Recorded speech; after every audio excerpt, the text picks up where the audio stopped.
Hey everyone, skull902 here. I'm going to be playing Sonic 3 Complete, a Sonic run of said game. And I have a couple co-hosts here today. The first of which, if you're coming from the SonicSong182 stream, would be the the main lady over there, KN. Hello, everybody. This is Kan from SonicSong182's. A bunch of us were just hanging out like 2 seconds ago, so welcome back. And my second co-host here today is Ness. Hello, I'm here. I'm Silver Ness. Hi, Clearly going on the theme of making dreams come true here on the skull902 stream. I was so sad I couldn't do the last one because my phone blew up. Yeah. Silv was supposed to be on Amy's Best Premiere, but couldn't get in until after you left, KN.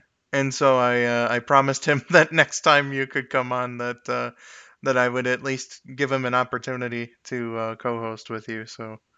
Yay! I'm glad nothing's blowing up this time. Yeah, we're all good this time. Oh yeah, for sure.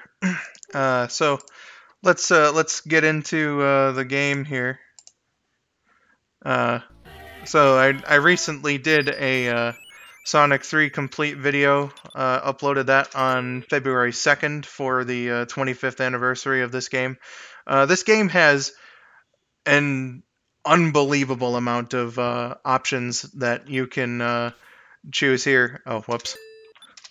So let's go with this zone order. The flying battery style is going to be the prototype style, so it's going to have like a more bluish background.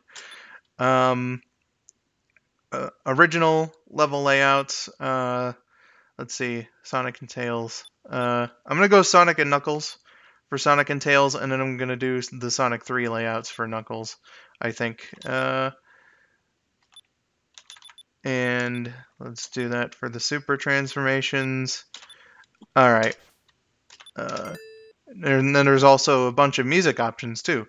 So see, we got some music. Let's see here. Just for funsies, I'm gonna do the Sonic and Knuckles collection music for like, you know, all the zones. Fast zone music for super, so that you don't have to hear that annoying theme so much. Let's see. All right, I think for options we're good. So I see 47 people are currently watching. That's much more than the usual amount. So thank you all for coming to see this one here.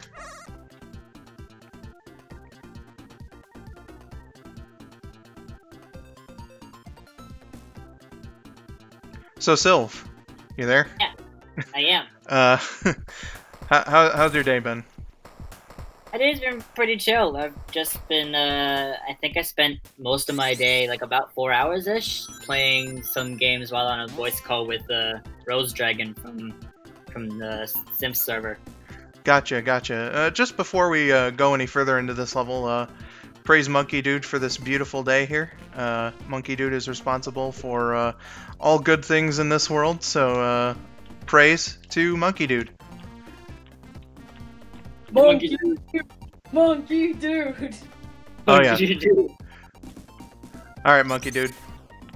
I'm here to do your bidding now, so.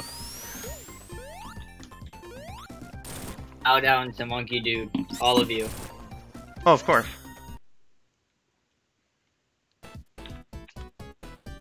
There goes the chat. They are all greeting Monkey Dude. We're gonna convert them all eventually to devout monkey dudeists. Yep, that's basically everybody. Who is saying praise Monkey Dude? Let me have a look. I know Ultimate One praised Choco Munch, said praise the Monkey Dude. Temmie Hoy and Crystal Fox both did. Blake's 185 LJ Ronquillo said we love you, Monkey Dude. Goes and Frost was in on that one. Yep, there's lots, and then followed by hashtag praise monkey by many. Oh yeah. Oh yeah. And some monkey dude love in there. Show him the support that he deserves.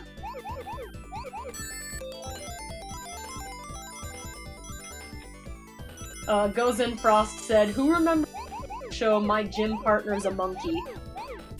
I barely remember that because I wasn't watching Cartoon Network around the time, and I thought that it was awful. Oh no. I didn't have a Cartoon Network, so I don't remember that at all. Oh, bummer. I remember My Gym Partner's a Monkey. I didn't actually watch that one very much, but I saw, I saw episodes of it while it was on, and I thought it was alright. That's just, it wasn't one of the ones I went out of my way to watch, though, so I don't know a lot about it. I can't bring myself to have any interest in shows that I associate with Cartoon Network's dark era. Oh no. No. Joel Shepard said, "I only remember Cartoon Network," and Fighting Fate 451 said, "Oof, I remember that show, not fondly though." Oh no! Exactly. Was that bad? That it was terrible. I don't really remember. It seemed alright from what I saw, but I didn't really sit down and watch the show, so I don't know if it was like disturbing or anything. Ugh, KN, what an optimist. Ugh. That's my default mode. About things unless it's like just really, really awful or something. Nice to see you could stop by, Simp. Yeah, Symphonic Labyrinth going very lol. Ouija Prower said, "Did you die again, Sim?" I guess we will find out. She said that D&D was going kind of slow, so I guess she had time to check in on us. That might mean she's in a very slow set of combat, or everybody's doing like shopping. Clearly everyone's just dying over there in D&D, and the Dungeon Master is having a fun old time. Well, actually, Simp just said, "Nope, no deaths yet." Oh. Well, never mind what I said. Don't get crushed, Sim. Don't get crushed. Oh, no. Imagine if she got crushed in D&D. That would... Cause her buddies don't know about the running gag, so... Yeah, so she'd be laughing her ass off while her buddies are just like, what the hell? I don't know if she'd be laughing her ass off, because when you're the one being crushed, it's not so funny. Yeah, but the joke would make it less painful. Maybe, I don't know. I know when I get crushed in games, I always thinking about the joke, and then I'm like, oh, this isn't as bad as it normally would be. Who knows? It depends on the person, though. Sim can report to us if she's been crushed.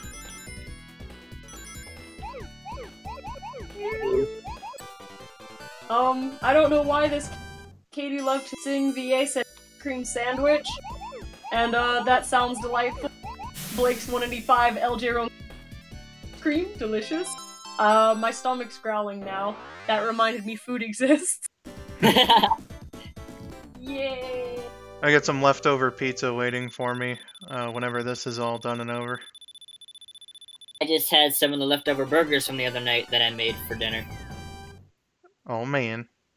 Speaking of burgers, someone, I can't see the name, asked if it was still called beef if two vegetarians were fighting. Oh, that was Gamer10 said that. So thank you for the philosophical question. I don't know. Would they be opposed to calling that a beef?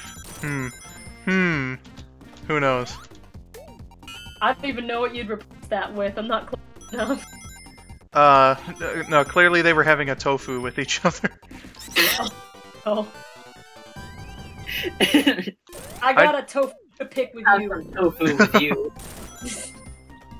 Oh, yep, stomach's growling. I'm just gonna drink my tea. Don't drink on an empty stomach, it's not good for you. Oh, it's just tea. It's a green tea, so it is good for me. It's good for you, but drinking, I've heard that drinking while on an empty stomach in general is not the best idea. In my case, it seems to make my stomach shut up for a little bit, so... Sometimes when you're feeling hungry, because you're thirsty.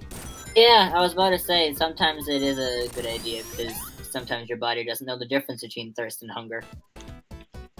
Yeah, I need to drink some more water, but pretty good on tea lately, but I always remember more tea when I'm not feeling well. When I'm feeling healthy, coffee all the way. Oh yeah, definitely. Coffee all the time. It's been quite a while, actually, since I've last had coffee. I can't imagine ever saying that statement, Skull. I haven't thought to ask for it. That and the Starbucks things are kind of pricey, so I gotta watch out for that. Like Starbucks, they don't make it right. I like the iced frappuccino thingies. Good stuff. Oh yeah. I've been craving warm coffee lately, though, so if I do remember to ask for it, I'll probably try to get some warm stuff. I've just been doing, like, cafe latte. Like, nothing too sugary or anything like that. It's just coffee with milk in it. So, that's been kind of simple recently. I usually make our coffee with putting cinnamon in the grounds, and then I put some hazelnut creamer in the cup before I pour in the coffee, because then it mixes itself when you pour the coffee in. So, Can, it's just the beginning of Act 2 of Angel Island Zone here, and I already have 3 Chaos Emeralds. How does that compare to the run on your channel?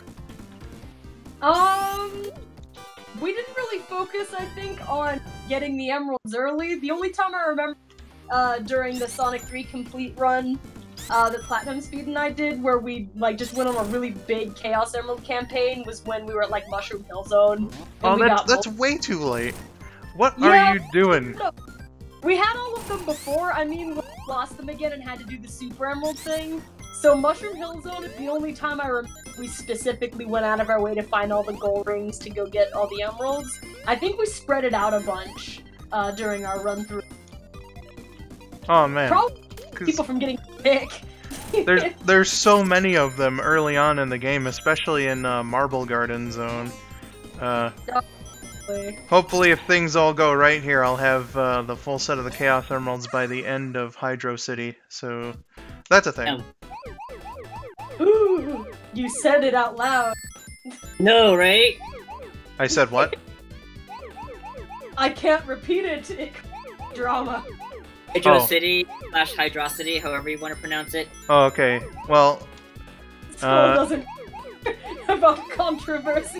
According to official material, such as some commentary in Sonic Jam, as well as Generations and other such things, they refer to it with a space. It's Hydro City on an official basis. I don't blame anyone for thinking it's Hydrocity. I may do some teasing, but it's not an issue that I hold to any sort of seriousness at all. So you say it the way that you want to say it, but I just joke about it because it's kind of strange how seriously some people have taken it, but I think it's joke controversy. I can't quite tell if anybody's actually seriously upset about it. Well, like... KN, it's Sonic fans, of course. Okay, but I'm sure a lot of people aren't actually as serious about it. Probably, but again, it's like, I don't know. It's just one of those things. But what I've found with the whole controversy thing is that in the Japanese version, it's hyphenated, so it would be pronounced Hydro City, but for some reason when it was put into English, they hyphen or it's based there, so technically the word altogether would be pronounced Hydrocity, so that's why I really don't care how you pronounce it, because depending on the version, it would be pronounced differently.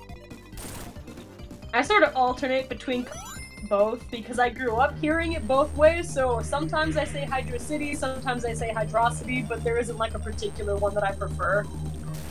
When I first played the game, I assumed, like many people, it was Hydrosity, and then I saw the music track in Generations. They put a space in there, and then I was like, oh, well, I guess that ends that. Generations? What now? Put a space in Generations? Yeah, if you collect the song, and then you go to the menu where you can listen to all the songs, it's Hydro City with a space. Ah.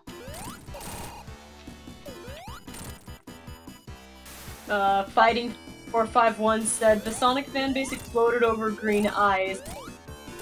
Oh yeah. You know, yeah. Sometimes you just gotta fight for what you're passionate for.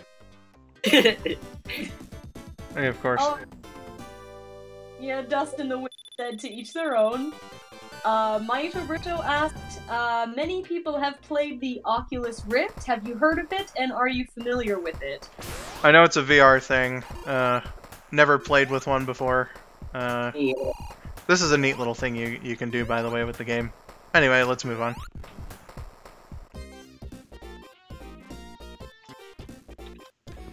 Oh yeah, I used to do that all the time. And just jump off the bridge part and then go running around. It's I remember when I first found out about it, I thought it was pretty neat. As for the Oculus, I don't know if I've even seen one in person, unless that's one like at 3. Yeah, there was like maybe you saw an Oculus Rift in your peripheral vision at E3. Well, there was an after party we were where they did some kind of VR that had like the visor goggle-y things, but I don't know if that was an Oculus Rift per se. I'm not sure what those were exactly, but I try it myself, so I have not done anything with VR for me. The only VR experience I remember having was playing an arcade game when I was 8. Nice. Kayla and I don't have any VR experience, unfortunately. That's okay, me neither. I'm trying to think if there was something, but not really, no.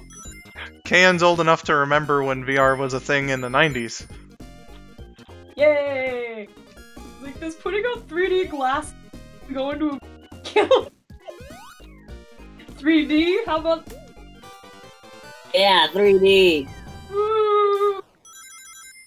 I'm still a step back from the VR bit.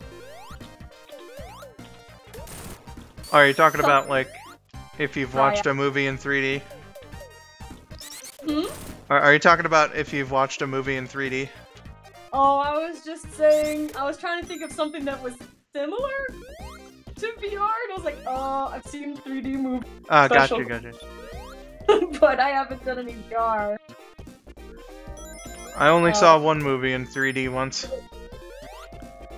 Just one? Yeah, it was just one. Most of the time, like, I wouldn't think that the extra ticket price is worth it, because, I don't know, like, 3D, it's just kind of a fad. But my friend insisted when we went to see Harold and Kumar Christmas, so... What? That's the randomest movie in 3D. I haven't seen it myself, but... I liked it. See that in 3D for? It was one of the selling points, and they did a bunch of silly jokes around it, so... Okay. Good on them. Different. What was that, Silv? That's a little bit different. I don't know. It's a movie that they made in 3D, so... I found that going to the movie theaters with 3D glasses on, it like makes me dizzy to have the glasses on for too long. Oh yeah? Like, honestly, I think it would kind of be a more disorienting experience to try and watch it with it off, because I looked just out of curiosity, and the screen is a complete and total incomprehensible mess when you have the glasses off. Yeah. I wear normal, so putting on the 3D glass... Yeah, that was absolute hell for me. Yeah. I was like, how am I supposed to do this? I fortunately, my eyesight's not like that bad, so if I had to watch the movie without my normal glasses at all, as long as I'm sitting up close enough, it's not that bad. But usually I just wear both. It's uncomfortable, but it works. Is that really worth sitting through a movie though? For? A friend of mine movies with, she does greatly prefer the films to be in 3D. If I was just going, you know, by myself or with somebody else where it didn't matter so much, I don't think I'd bother. Because it doesn't always add that much, but because my friend really enjoys seeing the films in 3D, I think I basically always do the 3D films unless there is no option for it. Gotcha. Power said glasses over glasses, revolutionary! You get more times the eyesight. Oh man. I'm so blind, I need glasses over my glasses. Yeah. I don't know why I went into my Sonic impression at the end. Why not get your lenses thickened? That's that's for losers. Right?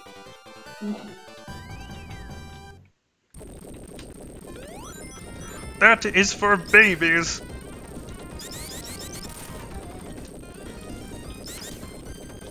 Ugh.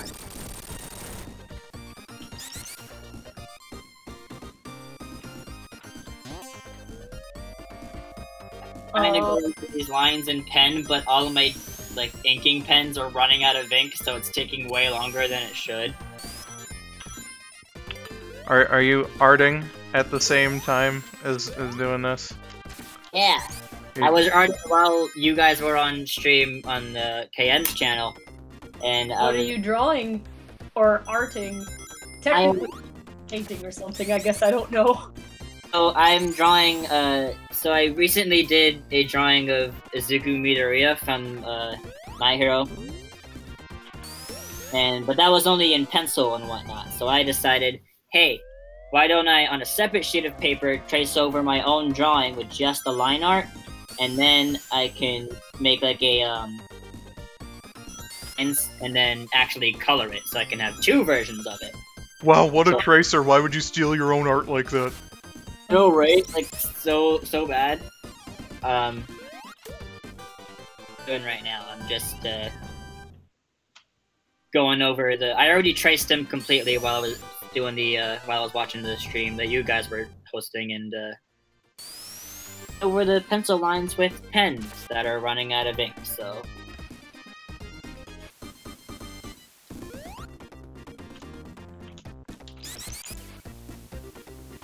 And if you would like, when I finish the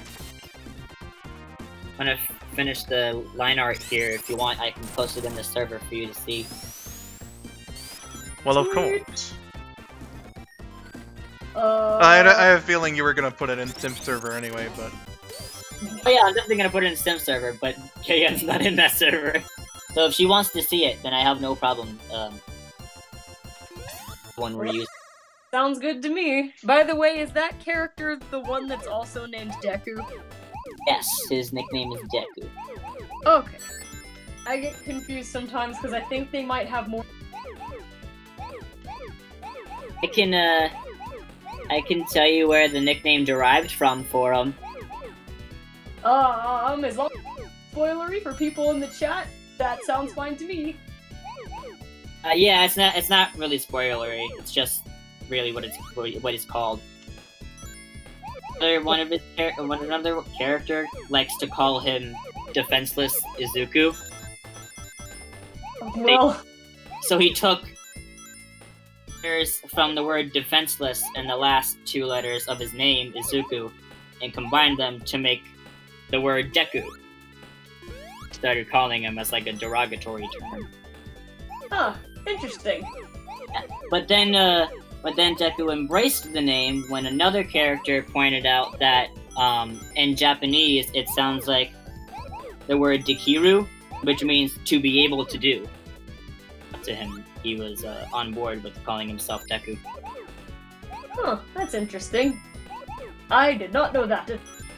So Silv, when are you gonna draw the inevitable Deku and Neon the Cat crossover. Have I never thought of that before? They're both green. You have to do it. I do. I really do.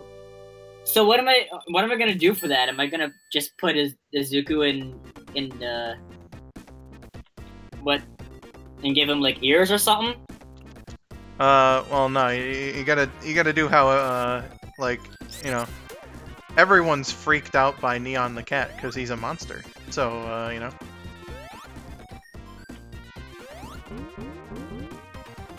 Maybe it should be like,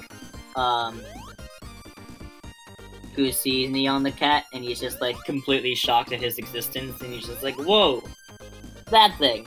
It's all up to you. I'll figure it out. However you think that Deku would respond to Neon the Cat, you go ahead. I think he would be a little bit startled at first, but then out of his kind nature, he wouldn't want to offend Neon, and he would try to, like, maybe communicate with it and be like, you know, like, how are you, buddy? And even though he won't understand because he's Neon, like... Neon does not know what offense is. He doesn't know what offense is.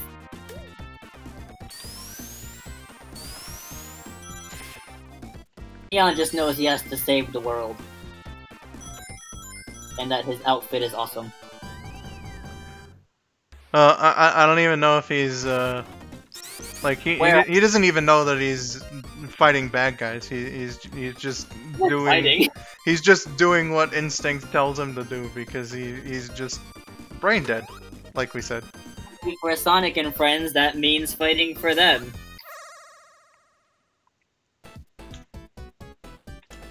I see KN caught on to what Miracle said in the chat there. Insert Elmo fire gif. Not familiar with that. It's okay, some might be. Finn, isn't the DVD version of the movie coming out in like March or something? Which movie? My Hero Academia movie. Oh, I wouldn't know about that. It's out in theaters already, but now that it's out of theaters, I think the DVD release is happening in March, if I remember correctly. And I presume you're going to be all over that. Oh yeah. So, that's the last Chaos Emerald collected. Woo! Oh! Making them nice and fast, just how I like it. It's gonna be Supersonic time, whenever. Super Snock. Don't you know it, Silv? Dun, dun, dun, dun, dun, dun, dun, dun. Professor Ahmed said, yay! Ouija Power says, Skull, you feeling super now? Come to me.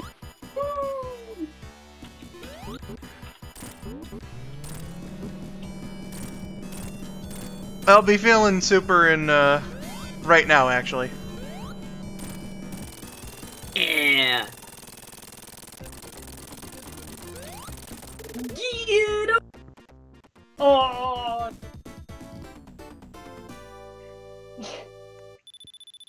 Eggman realizes take. Eggman's no match for me. He's left immediately.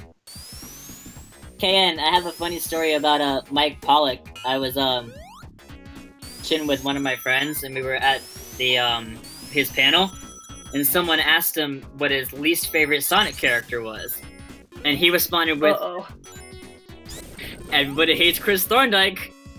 No, die. He's the easy target. I can't blame him entirely, but I think if he was gonna be an audience stand-in character, I do think he could have been written in a little bit better. Yeah. Oh man, Chris Thorndike. Anyone who watched that video that I uploaded for Halloween should know my amazing Chris Thorndike impression. Amazing. The completely accurate Chris Thorndike voice. I couldn't tell the difference between you and the actual show. Exactly. That's what I was going for, to be perfectly honest, and I'm glad that I could you know, make that sort of thing happen, because usually I wouldn't be able to, but for that I just tried really, really hard, and you know. I wished really, really hard and became 12 years old. No, I am not. I am not Amy. From Archie. I love how that's the explanation they used. Great.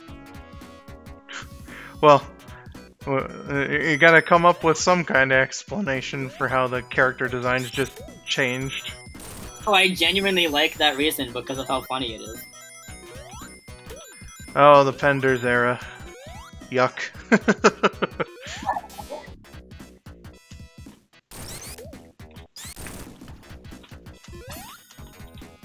Forgive me, I'm mesmerized by the gameplay. I hate this level. So how many of these giant rings did you not know were there? Just curious. Me? Probably most of them. Same here. I was never really a completionist with any game I ever played. As long as I lived to the end, I was good to go. Gotcha. I'm not that big on the 2D Sonic games because I suck at them. So like I don't really know where everything is anyway. So probably like 90% of them, I don't know where they are. Basically any game that I might have played, I've never percented things. If I could make it to the end, some kind of miracle in the first place. I'll admit that, like, most of these I didn't find, like, completely on my own. Like, I just discovered them through watching YouTube videos, but, I like my ring bonuses, so, good to know where these guys are. And that's how you get better at things. You watch tutorials on how to do it. Yeah! Well, it wasn't necessarily tutorials, mind you, but it was... Yeah, you were just watching them for fun, and then you found out about it because of because they were showing them there. But the point is, watch YouTube videos and you'll get better at things. Oh, for sure. There are two super obscure ones in Flying Battery Zone that I'm sure no first-time player would have gotten.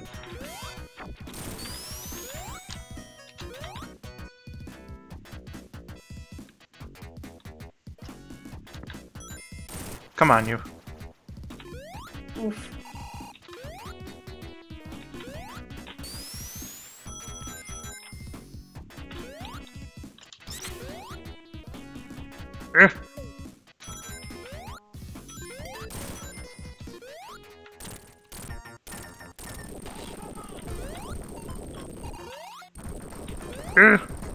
Come on.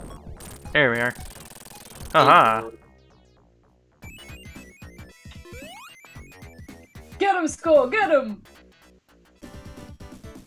Don't worry. Supersonic is a beast. Indeed. That lovely ring bonus. Mm-mm-mm. That is a lot of ring. And Okay. Sonic, just grab onto the latch there. apologize for that boom reference.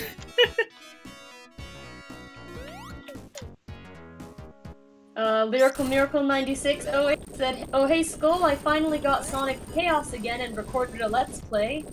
Oh goodness. Ooh.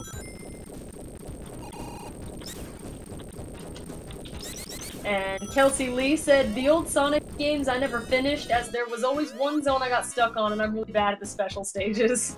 I wasn't really anything to like write home about at these games either until I was around like 18. So yeah, the first one that I beat was CD, and that was like CD is easily the like least difficult of all of them.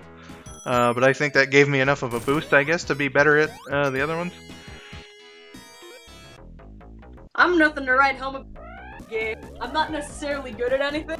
I just, you know, I enjoy playing it, which I guess is the point, so... That's what video games are made for. Yay! Kayan just has a great deal of attrition, and that's how she's able to beat games. Yeah!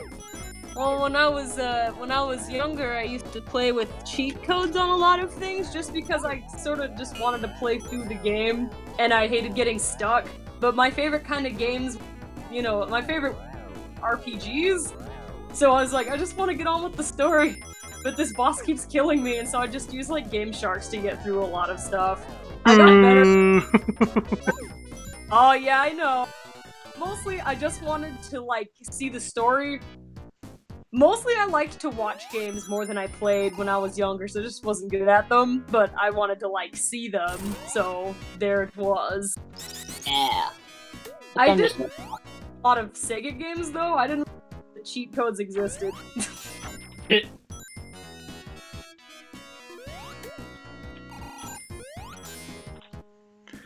I think the first time I did like I did do a curiosity run through of 3 and Knuckles once with like some action replay codes on. Oh. Like I never considered it beating the game. Like I was like, nah, I haven't beaten the game yet. This is just running through it with cheats on. But I don't know. Yeah, I think actually the first time I used cheat codes on something was in this game called Legend of Legaia, and it was a PlayStation game. But the reason why I used cheat codes is because when you bought new equipment for your characters, it changed like what their outfits were, and I hated the way they looked so much that I got the cheat code to become invisible, so I didn't need to buy- invincible, so I didn't need to buy new armor, so the characters could still look cool instead of looking stupid. I hated the characters looked so much that I made them invisible so I didn't have to see them anymore. See you at all! KN. How could you? It was a good game though, from what I remember. Kinda cheesy, but it was fun. That was my first RPG actually, Legend of Legaia, on the PlayStation 1. I think the only game that I ever used cheat codes on were Pokemon games that I already ran through and beaten myself. Yeah, I did beat it legit, and then I'd go back, like, after all the Elite Four business and you were done with the regular game, I'd go back and do, like, that Seafoam Islands cheat, just because it was... Or, like, if I wanted to, I'd go back into the beginning of the game and then just give myself a bunch of rare candies and items to make myself OP so that I didn't have to deal with actually training my Pokemon for a second run-through. Yeah, like, you know, you beat the one time, you've had it enough with the grinding, baby. I think the only feat that I would be interested in using on a Pokemon game would be the one that lets you do the dummied out fight with Professor Oak that was supposed to be in, but they cut out. Nice. Be fun to do. That fight's supposed to be extremely difficult. Really? Like, is it like level-wise, or the Pokemon he has, or like what about it is difficult? So basically, what it is you know, the third Pokemon that wasn't picked by either you or your rival, he's got that in its fully evolved form. And all the Pokemon are like extremely high levels. I'll teach you to pick me! Sounds like a lot of... That sounds like the concept they used for the Alolan absurd that you have. Whatever... like a Pokemon that would be super effective against whatever starter you chose, he has as his ace. And since he's the champion, of course, the Pokemon are pretty high level. So I think they took the concept that they didn't make it in, put it in that game instead. Why it took them so long to redo, I don't know, but... Interesting. Could have very well been inspired by that, who knows? A little speculation.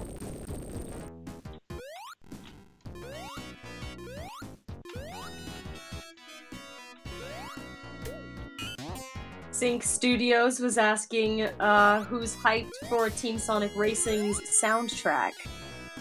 You know, I actually haven't listened to any of the tracks myself, so I'm not sure.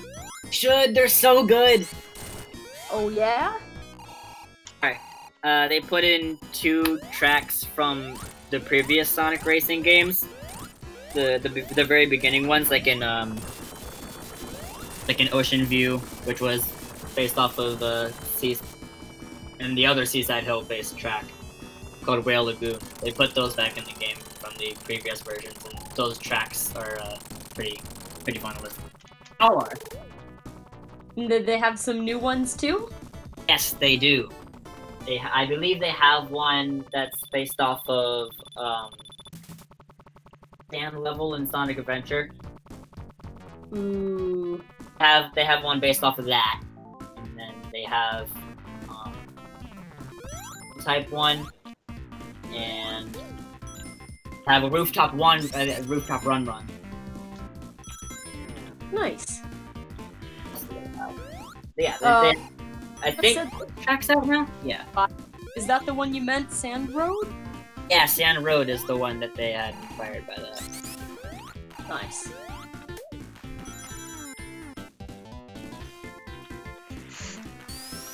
So, we're in Carnival Night now, and I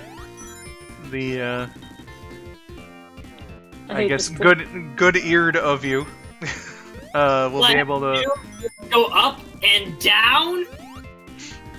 Well, I was gonna talk about the music, but oh,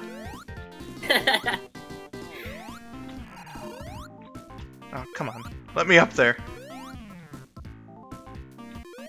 There we go.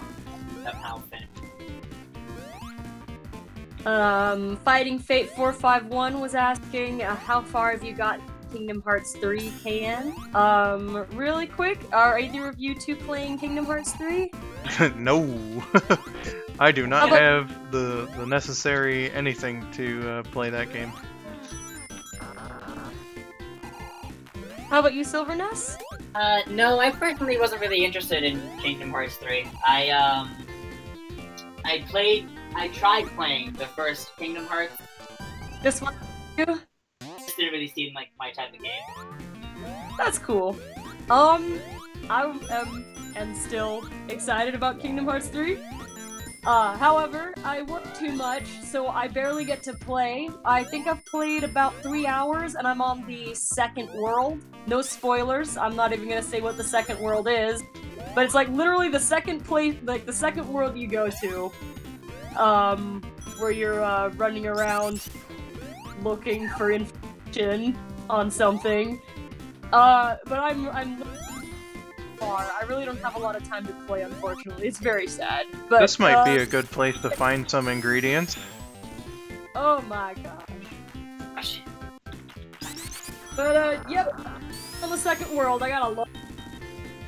I just got to the- here's something. I just got to the part where you can start taking selfies with Sora's little, like, phone camera thing. That's something I really don't understand about that game, and think that it might make it a little dated in the future, is like them trying to emulate social media stuff. Like, come on, that's kind of lame. So that's why it could end up dating itself at some point, but I think it's cute. It's fun.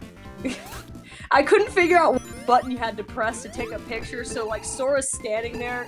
You know those videos where where people are pranking their friends by they actually have their cameras like videotaping people instead of taking the photo, and they get frustrated? I was doing that to Goofy, but it was out of ignorance. I'm sorry.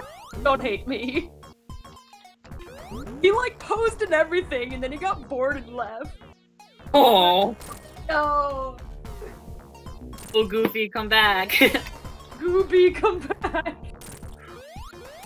Goofy Goober, rock. No. But yeah, that's where I am, and I'm having fun with it so far. I just don't have a lot of time to play, unfortunately. Aww, too much. Sad. Yeah, very sad.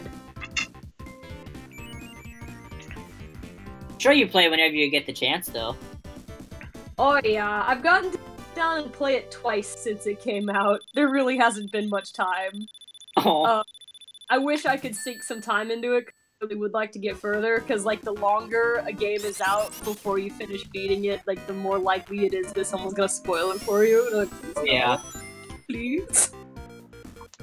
Well, you see, in the Chinese version of Kingdom Hearts 3, and this was something that I said that I liked about the game in mod chat with the mods from Sim Server, was in the Chinese version, you get to play a world with Winnie the Cloud. It looks beautiful. Winnie the Cloud. Oh yes, Winnie the Cloud. He's very popular. He's my favorite Chinese Disney character. Sorry, Milan, but Winnie the Cloud takes the cake. Milan, I found something recently where someone for their school ID picture, they went to school dressed as the matchmaker from Mulan that day. Nice. It was really funny. I remember seeing that one. Mulan.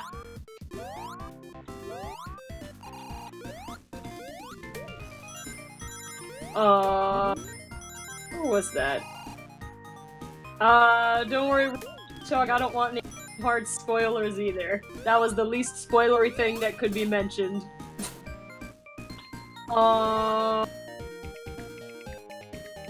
Okay, there it is. Ultimate One Craze Choco Munch said, okay guys, Spyro or Crash?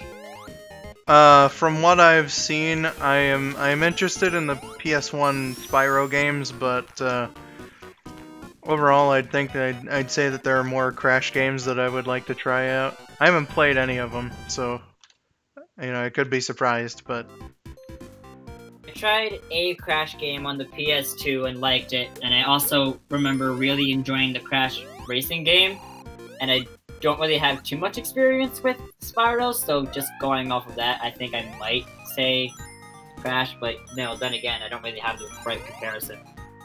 I played the originals both, but I mentioned I'm not great actually at video games. It's kind of a surprise, but it's true.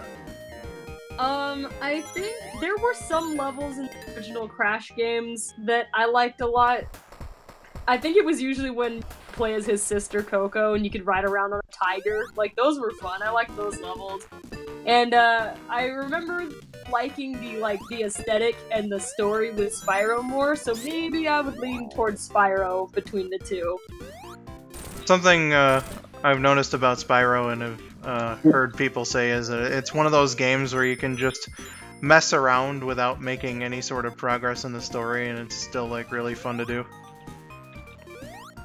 That's nice. I like when a game can do that, like pretty much any open world Spider-Man game. I Nice. don't know if I'm wrong, but doesn't Jason Griffith also voice Spyro? No. I was playing Sonic Adventure 2 earlier. I meant Roger Craig Smith. I wouldn't know about Roger Craig Smith. Let me look it up. Spyro reignited voice actor. The only people I know that have played Spyro at any point in the franchise's history are Carlos Alazraqui was the first one. Then it was Tom Kenny. And at some point Elijah Wood was the voice of Spyro, which is kind of interesting to think about. Well, the one playing the trilogy seems to be Tom Kenny. Ah, they brought him back. Yeah. Cool beans. The coolest. I remember when Sim streamed Spyro, I was hearing Spyro talk, and I was like, that sounds an awful lot like Sonic. He's got the attitude of the 90s. Well, technically, Spyro's from the 2000s, I think. Not the 90s, No, but no, the first game came out in 1998, so... Oh, he just barely made it. Good job, Spyro. Good job. Yeah, the attitude was a bit of a thing in the 90s, so... Selling point, everybody's got attitude. Fun fact for anyone who's here and might like some Spyro and Sonic trivia. The guy who went on to create Spyro the Dragon was one of the American developers for Sonic 2. Ooh. Fun fact.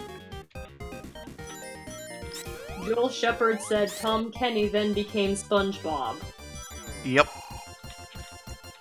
Actually, I think because again it was Carlos Alazraqui in the first game, and Spyro 2 came out in late 1999, so Tom Kenny was actually voicing SpongeBob first. Ooh.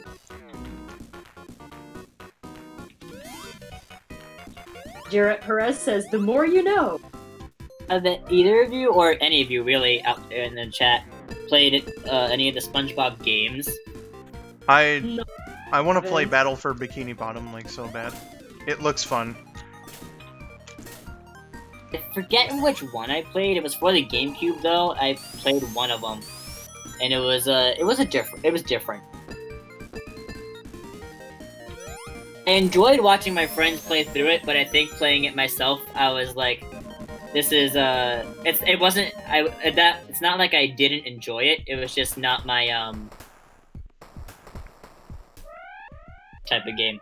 It looks fun, but playing it for me was a little bit mediocre.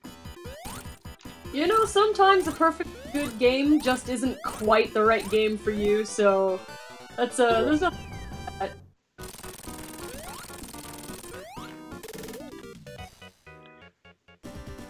Alright, everyone. I remember dying on the first level, despite how easy the game is in general, because I was holding down a button that was supposed to make you charge at the enemies, but I didn't know to put it down for longer than I was, because I kept charging at the enemy, and then apparently the moves stopped right in front of the enemy, and they were able to attack me. And that's how I died on the first level, and then I was told that I was supposed to hold it down for longer to make it go longer, and it wasn't just like it launched it on itself once you release. And I was like, oh, wish I knew that before I died on the first level, thanks. No. Fox the Hedgehog said, is it the Flying Dutchman game?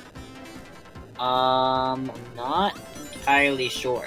I do remember though, if this rings a bell, that one of Plankton's levels, you play as giant plankton, and you just go around destroying Bikini Bottom.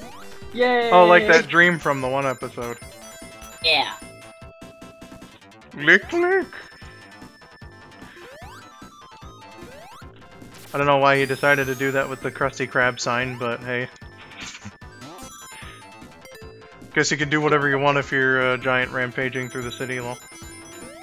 Speaking of which, my, you know how I said we made burgers the other night?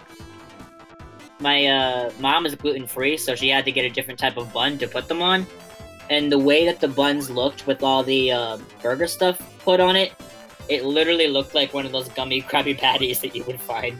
Oh gosh. I remember those things, the gummy Krabby Patties. I went up to her and I was like, Mom, you made a gummy Krabby Patty. That must be the gluten talking, okay? Yeah, it literally only looks like that because there was no gluten in those specific buns, because she can't have gluten, unfortunately. Oh, does she have one of those sort of conditions where like it's actually like hazardous to your health to eat stuff with it in it? Yeah, whenever she has like even traces of gluten, her stomach will like explode. Oh, I'm sorry to hear that. Yeah. From what I remember, the cause is because she wasn't always like that. It was very recent that we found out about it. The cause is that she ate so bad as a kid, like all this junk food and stuff, that it just ruined her stomach, so now it can't really handle gluten anymore, which sucks. Coming out with more and more things that are gluten-free that taste just like, it's like gluten-free noodles, those taste pretty good if they're made right, even though they fall apart in the bowl, which is fine. Some gluten-free breads are really good. I remember she got a pizza at the place that she works at, and instead of legit dough, they use cauliflower dough instead. Good. That's a good solution.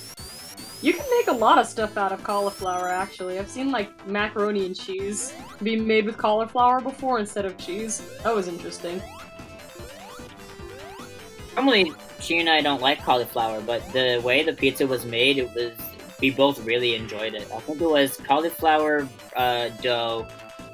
It was, instead of actual, like, tomato sauce, it was barbecue sauce instead. And then, of course, you have the cheese, and there was, like, scallions and chicken on it, which tasted really good put together. Nice.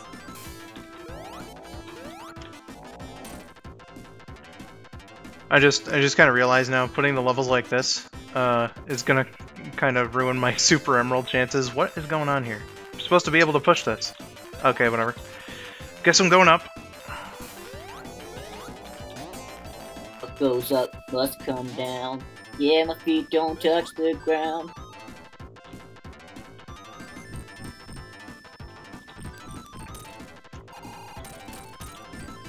That was weird. I developed a food allergy, but further experimentation showed that no, I was not allergic to the thing I thought I was.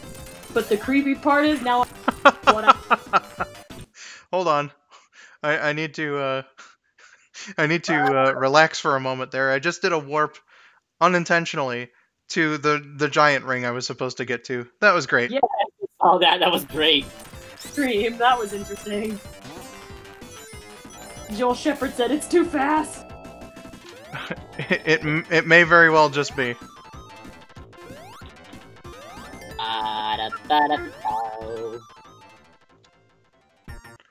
I can let this guy just take care of himself here. That was great. Yeah, that was sure interesting. I thought I was gonna die because I was falling down really fast, and then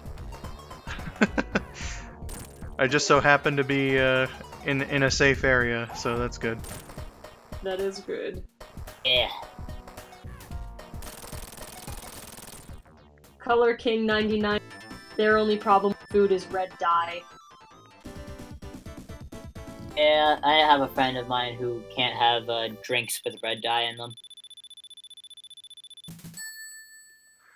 I don't think I have any super bad apprehensions to any kind of food, so I guess I'm lucky.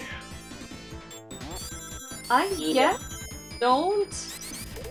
I thought for a bit that I might be allergic to milk because I had quite a reaction to something. I forget when that was. It was that long ago. I think it was at the end of November, but it feels like it was much more recently. I don't know what the heck was happening there. But right now, I have no idea what caused it, so yeah, I just keep allergy medicine with me just in case I react again.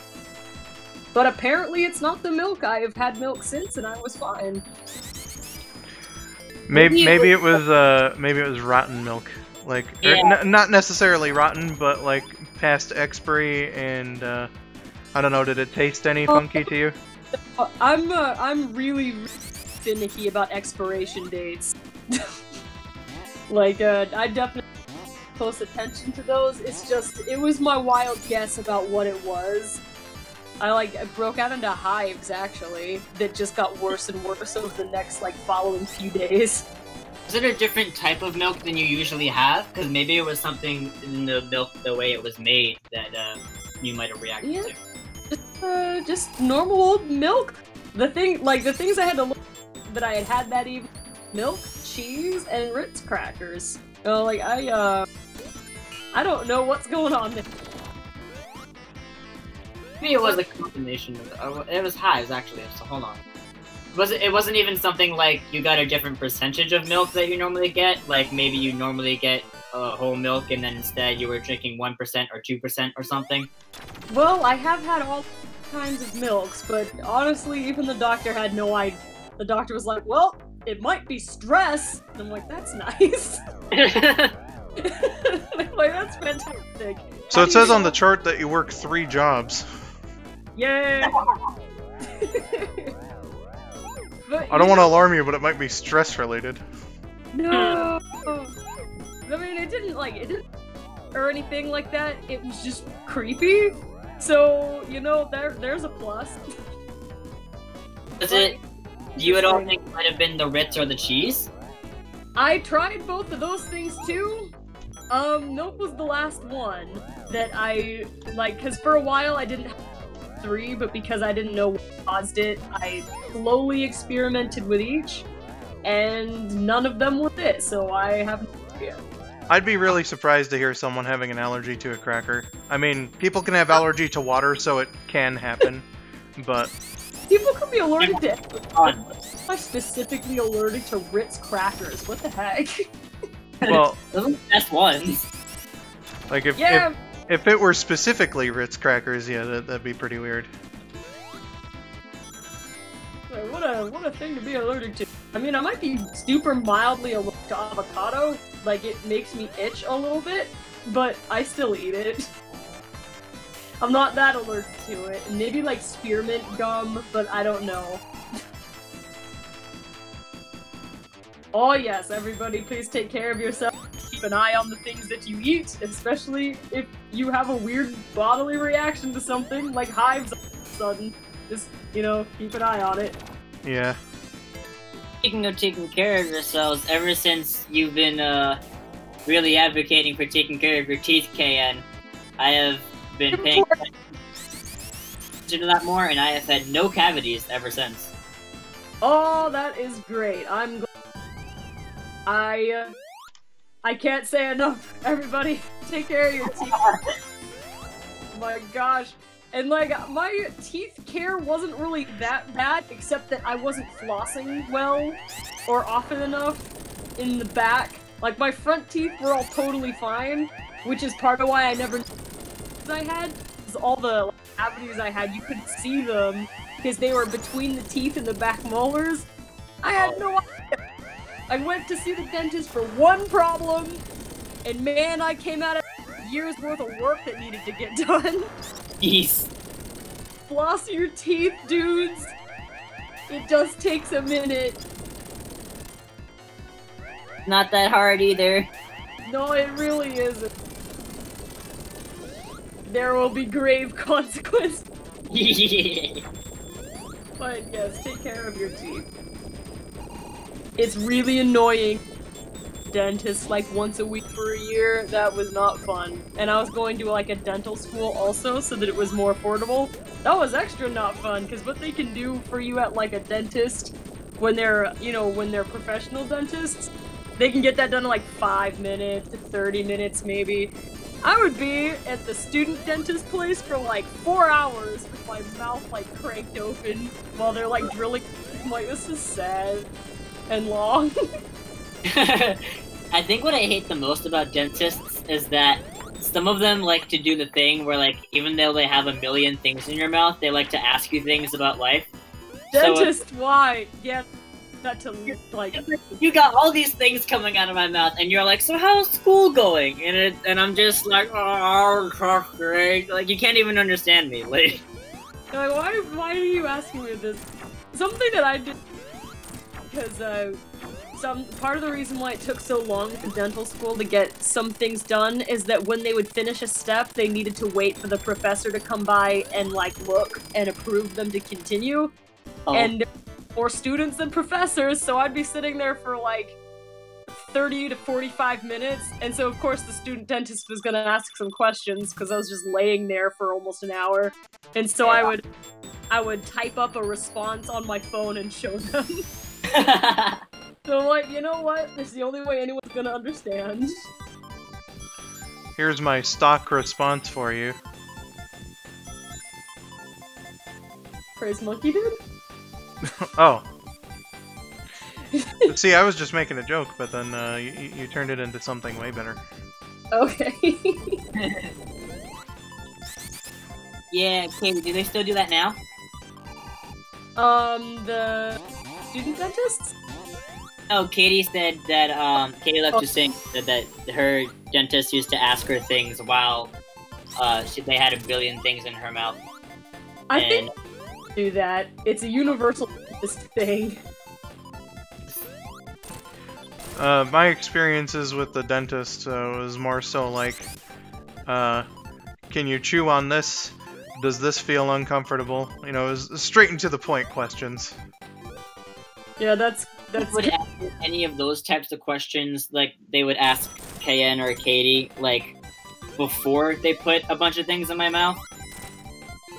Asked any questions whatsoever during like when they had things in my mouth. They would be like yes or no questions, so I could nod or shake my head a little bit. Yeah. Normally, the time they really speak is when they're like, okay, spit, or like, okay, open your mouth, close your mouth. You know, like, basic. Welcome to Ice Cap Zone, in which I'll talk about dental care. Ice Cap Zone has white in it. Teeth are supposed to be white. Sonic has teeth. This all fits in perfectly. Yeah. I have the sound off so I can hear you too, but I'm seeing in the chat, is the classic Ice Cap Zone music not playing run through? I know there are options in Sonic 3 Complete to change some of the soundtrack, but... Oh yeah, I wanted to mention it in Carnival Night Zone, but for all the music that was changed in the Sonic and Knuckles collection between Ice Cap, Launch Base, and Carnival Night, I have the option on to play the Sonic and Knuckles versions of the songs, but with like the Genesis sound chip, which makes them sound worse, like much worse. It made me sad hearing Ice Cap's Genesis version of that song for the first time. I was like, oh man, the MIDI version sounded so much better, but I'm just doing this to show off the options. In fact, my ringtone and alarm tone is Ice Cap Zone. So when I had my alarm set to be attentive for starting this stream on my phone. Ooh, nice. I was in the middle of drawing, and then from across the room, I heard and I'm like, oh, I know what that is. The time has come!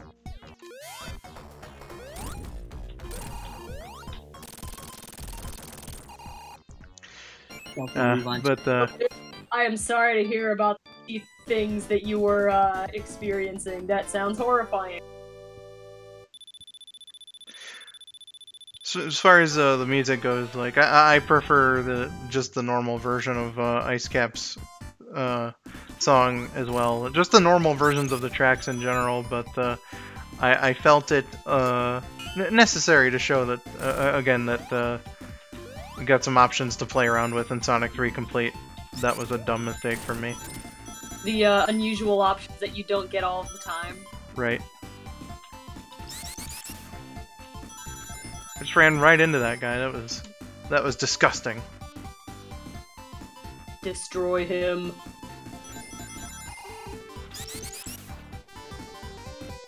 If it's not a monkey dude, destroy it. Oh yeah, all the monkey dudes are safe. I didn't get a single one in Angel Island Zone, so that's good. Oh yeah, Lyrical. I was just saying that I'm sorry to hear about your tooth-related agony. That does not sound fun. Yeah, it really doesn't.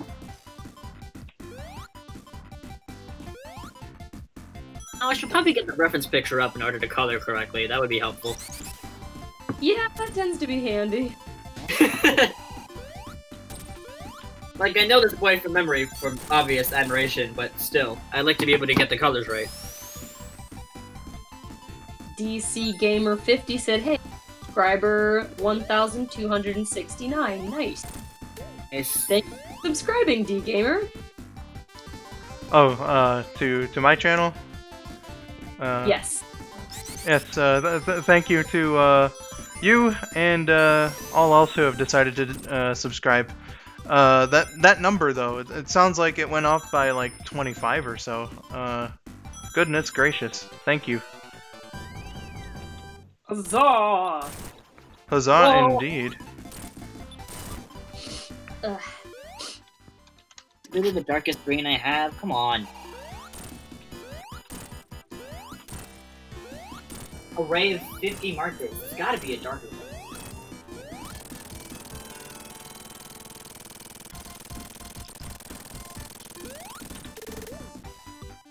Beat 'em up. This is what sucks about only having 50 markers. I'm used to having 80, so now there's less options. Aw, man. Downsized. You got some of them fancy artist markers, or Unfortunately, no. Just Crayola. They suck because they're Crayola, but they work, which is all I really need. For to get those fancy artist markers, I would have to save up a whole bunch because a singular marker is $10. Yikes. yeah, that's no fun. So if I even wanted to go for the lesser pack of 80, I would have to have... That's still a lot of... That's 50 times 10, what's the 5,000? Yeah, I'm not... Ow, that hurts. to spend $5,000 on markers. I'm a pleb, so I couldn't really tell much of a difference between, I think it was comparing colored pencils, Crayola versus, like, the fancy ones that, like, serious artists are supposed to use. I don't know, maybe that's because of, my whole, mild colorblind thing, but, I noticed some difference, but, eh. When I used to do traditional colored pencils person, and I used just like the regular Crayola colored pencils and Prismacolor pencils, the difference, aside from having like a bigger variety of like different colors, is the Prismacolor expensive ones, but they tended to like, there was a texture to them that was different, that just kind of, it like had a quality texture going on. It's hard to explain, especially because I have... The pictures are really, like, grainy looking, even on the paper. Hmm? Crayola, colored pencils, they kind of look a little bit, like, sandy when they're on the paper. Yeah. I think I know what you're talking about with the whole texture thing. Like, the Prismacolor ones generally look way smoother. Yeah, it's a smoothness thing to where it doesn't have like the little gaps in color. Yeah. I thought that was just like the nature of pencils in general, though. Well, it is in a way, Yeah, but less so with Prismacolor rather than Crayola.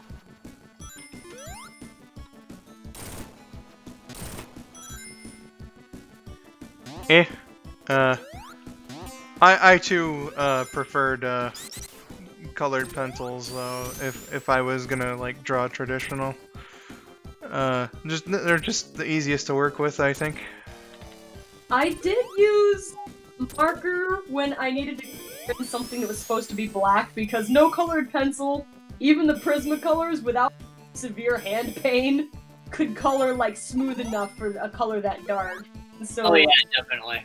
It still would look like a really dark gray.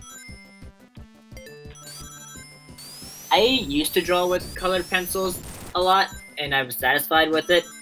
But then when I started to do markers, my drawings generally look smoother and more finished. And also markers cover more ground. Does, since you've used both, does, like, coloring with the markers, like, give you hand cramps like colored pencils do? Not really. I mean, coloring with markers, you don't have to do as much coloring because they cover more ground. And yeah, you don't have to like press as hard to get like the... It's hard to get the color that you want, and you also don't have to hold it in like very specific ways to get things that you want. It's generally way easier.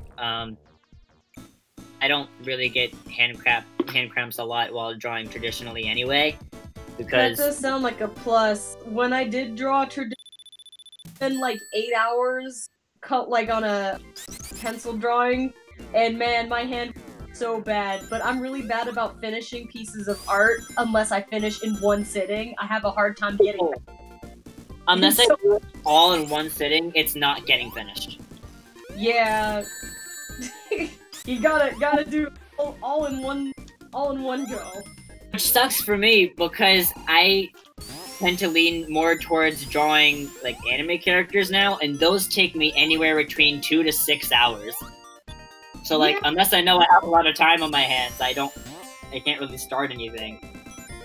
But if I'm drawing Sonic characters, I grew up drawing them, and I can doodle them within like 5 seconds. So they're not legit. No, I can do them really fast while they still look well. So if I just want to do a quick, like maybe hour-long drawing, then I'll characters. But now that I'm leaning more towards anime, it takes way longer.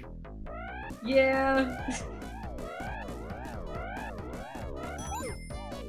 It's a really hard art style to get down. I think it's the second hardest, only second to realistic. Yeah, I don't know. I guess what comes easier to you and where you have to practice. Because I think, like, even a drawing of a Sonic character, I think, could take a solid 12 hours, depending on the pose, the shading, the way you're coloring it, etc. So anything can be pretty complex. Oh yeah, definitely. I remember drawing Sonic characters traditional way back. Not when I was like a kid or anything, because I didn't really, you know, I wasn't into Sonic when I was a youngin'. But like in my late teens, I did some practicing. And nowadays, if I draw, then I'm just doing stupid stuff for the synth mods in Microsoft Paint. I love all of them. Like legit, he did little Valentines for like personalized ones for each mod. They were fantastic. Have mine saved and favorited on my phone. Oh really? That's amazing. Why would you, if as a gay, why would you not have something that says "insert gay here" favorited on your phone? I don't know.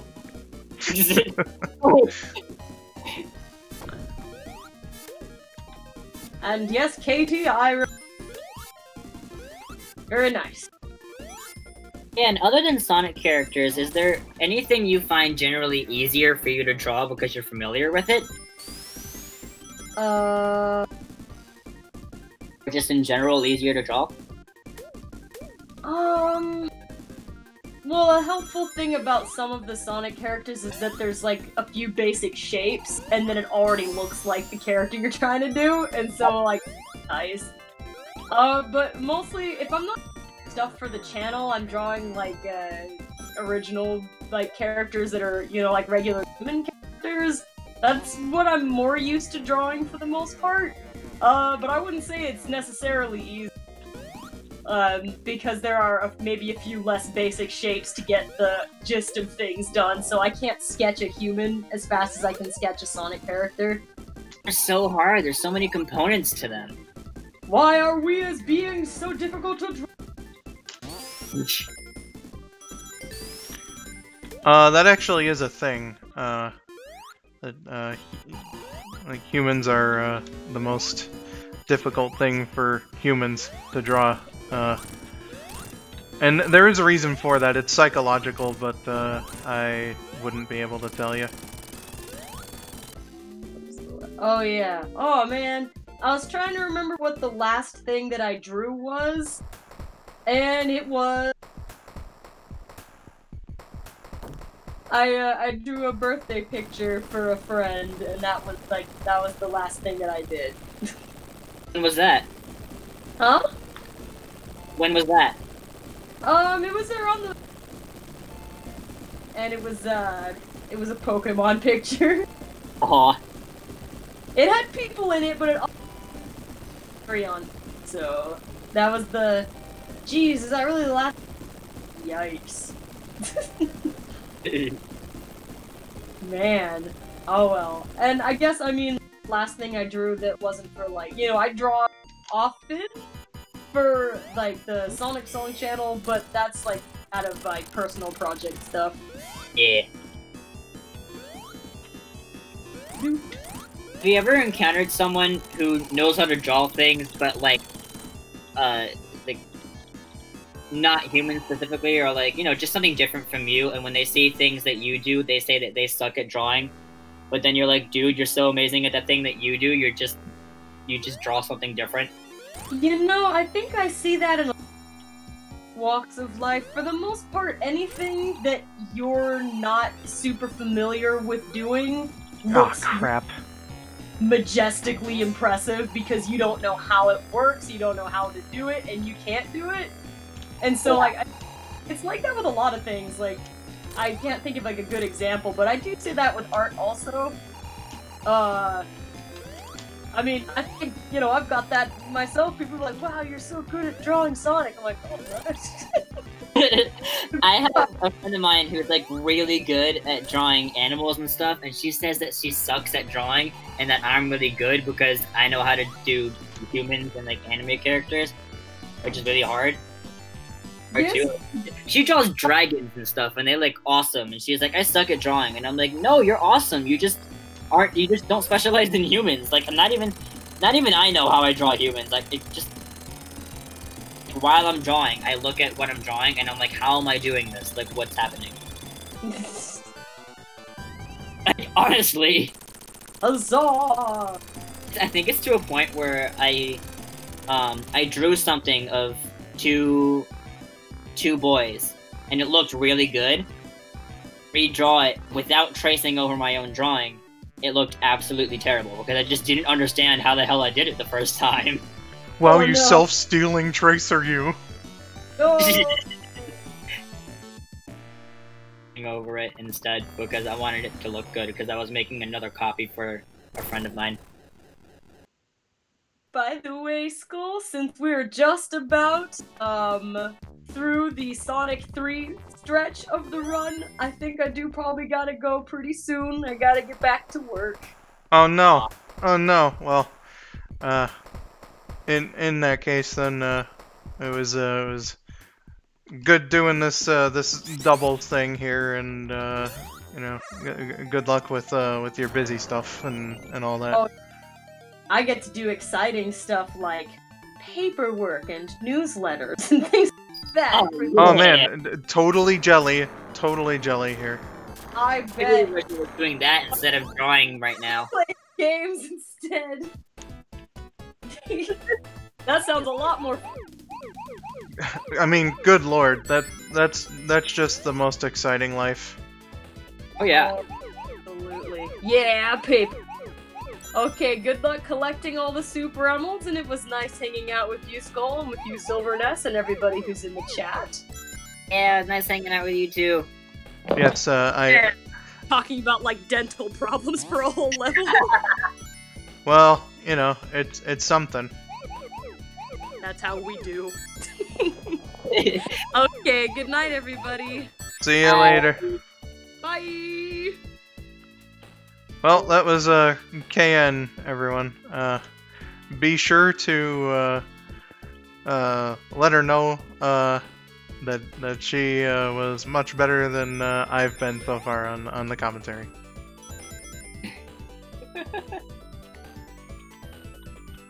So, Silv,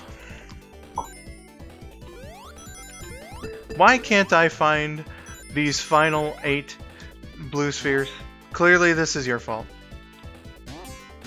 You see, when you have someone on stream with you who doesn't know what the hell they're doing in Sonic games, it's bound to rub off on you. So I deeply apologize for your unableness to find them. Well, I mean, just, you know, You can never find the spheres in those damn... this is the one where like you always get lost in.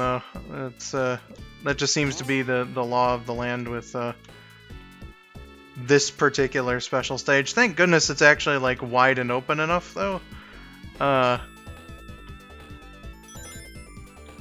to be kind of like explored without much risk. Okay, there's one set. Okay. That means the other set is probably like parallel or perpendicular. There we are. Hey, you found them! Unlike what I do, I usually die.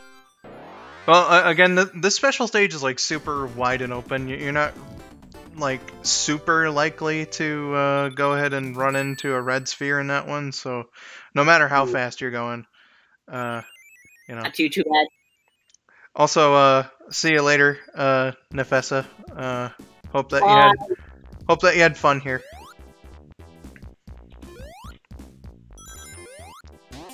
Silv, are you having fun? I am having fun. Thank you. I was genuinely surprised when you asked me to be on stream tonight. I was like, oh, good thing I don't already have plans. Well, again, like I said at the beginning, I kind of like remembered that I made you a promise when Amy is Best premiere was over. So yeah, I'm glad you did. I had a lot of fun. You were right in my mind when KN said that she couldn't possibly do or that she might not be able to do the whole my half of this here shindig. So. I greatly appreciate that you remembered, though. I still am having a blast, but it was really nice to be able to talk on voice chat with KN. It was really fun. Oh yeah, for sure. Now, do you expect me to be a little bit more fanboy on voice chat? Perhaps not on voice chat because the surprise, might have like worn out by then. But when I was just talking with you, I thought that you were gonna be much more ecstatic about the goings on. I was very ecstatic. I just didn't show it that much. I was like, when I found out about it, I forget where I was, but I don't think it was not concerned to the people around me if I started like reacting like very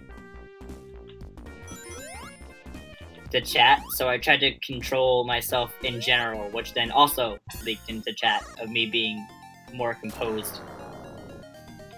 Yeah. Tends to happen. However I actually react in real life is how I tend to react in chat on Discord. Well. Showing on the inside was me bouncing off the walls and squealing like a little girl. Well, I mean, you are the server fangirl, so it only makes sense. Yeah. For those who might not be in the know, Silv, could you get a link actually? That's Silv's role on Simps server. It's basically like the unofficial skull902 server, but like it is Simps server, but Simp's a nice lady. So if you don't know Simp, then maybe check it out. Maybe go have a chat with her and everyone else there. On Discord, that's where I'm like most active as far as servers and the like are concerned. So I'm getting a link to the server, right? Looks like Weege already has it covered. Oh, cool. Thank you, Weege. Weege. Simp server, go there or something. Go there or something. That's the best slogan. Go there or something is best slogan.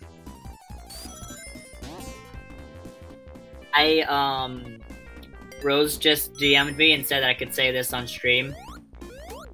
He had an idea where someone should make a Sonic 3 and Knuckles hack where if you kill a monkey dude, then you take damage. And if you kill every monkey dude in the stage, then a huge army of monkey dudes will spawn around Sonic, causing with a life lost. You know what? If that were a thing that could possibly be done, I would be totally behind that project. It should also give you a 200,000 point bonus, screw that, a 1 million point bonus for not killing any monkey dudes in Angel Island Zone. Should be a mechanic where you can befriend the monkey dude and he follows you around like Tails. That'd be interesting. He's so cool. Like he would occasionally attack enemies for you. He just throws this coconut. Yeah, throw that coconut. Oh man. And as you go through the level, more attentive to the enemies. This is a fucking money idea, guys. Oh yeah. Hey, Trip. Welcome to the stream. You just missed KN. Fortunately, she had to go and do work. Looks like we've got some people filing out now. Thank you for sticking around. I can understand that though. I mean, like, you know, sometimes you just want to see the person you want to see. Which is understandable. We all have those kinds of moments. Regardless of no! what, I am always happy to, I'm sorry there, Silv. I just lost all of my rings due to some bullshit.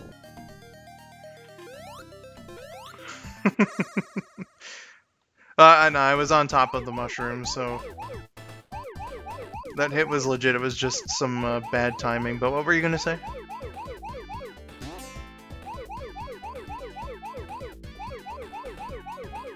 Silv? Did I lose you?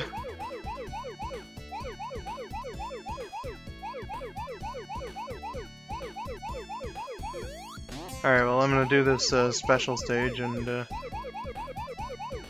see if something happened to Silv.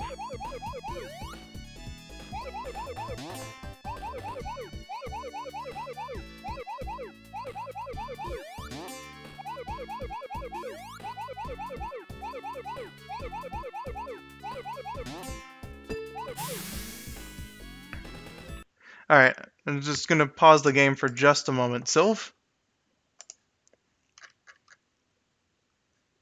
Oh, okay. His computer is having trouble.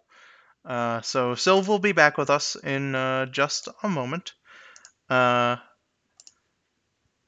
I'm just gonna continue this by myself. You know. Okay.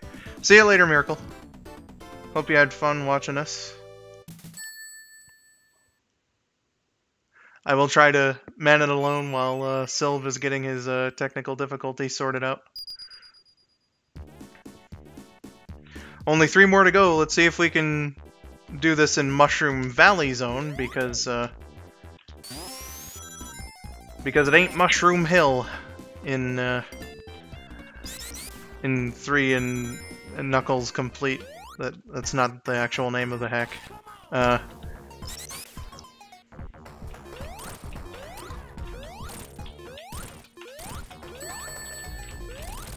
Jerk! Oh, my voice cracked. That's a little embarrassing, but that guy's a jerk. That guy's a total jerk. Lazy Days cover. This is something I actually meant to tell Weege.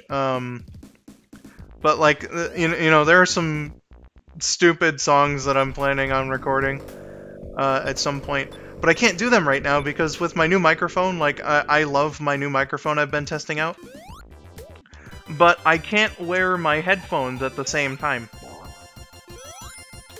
So, that's a bit of a problem.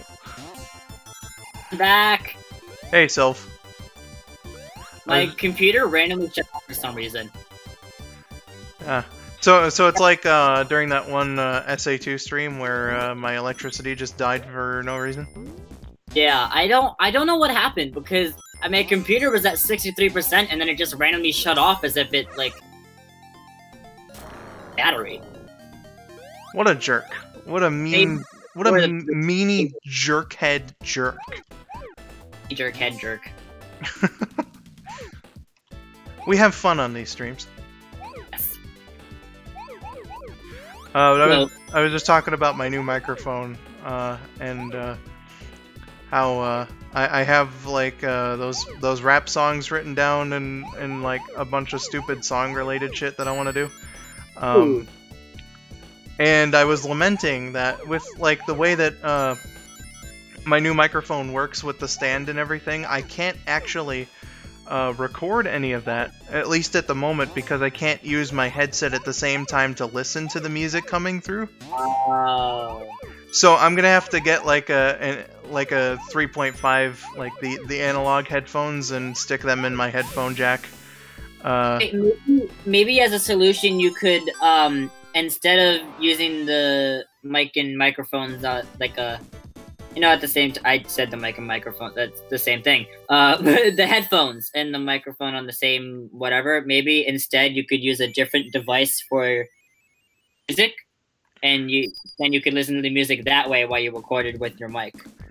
Well, like the thing about that is, I mean, I've certainly put thought into it, and I could do that. It would still require me to buy an extra pair of headphones though, because my headset is USB and so is my mic. So like. It's not like you could just plug it into something else and it would be. Exactly, Silv. That's rude of the headphones to be that way. Exactly. You know, let's see if I can get a perfect on this one. I've wanted to try it for a little while, because this Super Emerald is super, like, easy. I didn't mean to say super that many times. It was very super that you said super that many times. Dragon Ball Super. Super duper. I haven't seen much Dragon Ball Super. Just if we're gonna talk anime here for a moment. I haven't really watched Dragon Ball at all. I had a friend in middle school who was like really into Dragon Ball and Naruto, and he tried so hard to get me into them. But when things are forced down my throat, I like them. So because of the fact that he was always constantly giving me information about Dragon Ball and like trying to show me fight scenes and stuff like that, it felt very forced. And because of that, I ended up not liking Naruto or Dragon Ball as anime. Oh. Which is weird, because they are very widely liked, and when I started to like anime, it was because of SAO, which is a very widely hated anime. Well, what I will say about Dragon Ball is that it's a fun time, at least in my opinion. You know, if you have no interest in like checking it out though, then obviously I'm not gonna start spamming links to you or whatever. But yeah, it's not a thing where it's like if I see it, it's like, oh, Dragon Ball, you know, ew. It's more just like it exists to me, and it's like fine. Like if it's brought up, I'll be like, oh, cool, Dragon Ball, that's a thing. But personally, I don't think I'll ever start watching it for myself. Gotcha. Well, if anything, then maybe like if you sort of start thinking about maybe changing your mind a little bit, the Abridged series is pretty good. Yeah, like, Rose showed me a few episodes of that, and it was fucking hilarious. Yeah, it's pretty funny. And hold on, you. Okay, there we are. I just wanted to make sure I could get to this giant ring. Anyway, it's a good thing Abridged series are. Like, if it's a good Abridged series, then even someone who's not familiar with the source can enjoy it. Like, I loved Yu-Gi-Oh when I was a kid, but I only really watched up to like maybe a quarter of the second arc. So I didn't know much about Yu-Gi-Oh as a whole, like the original series, but I still love the Abridged series. Abridged series are always really fun.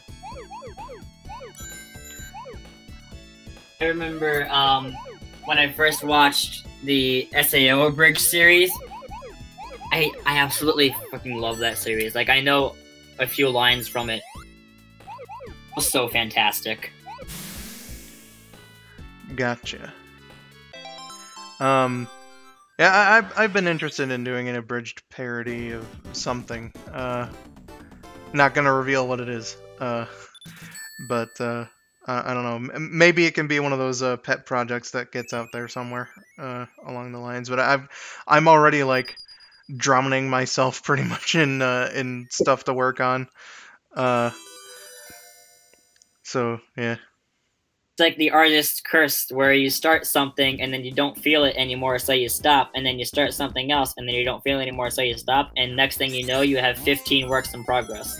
It's not that I don't feel it anymore. It's just that like I must have something, because I just come up with ideas for stuff constantly.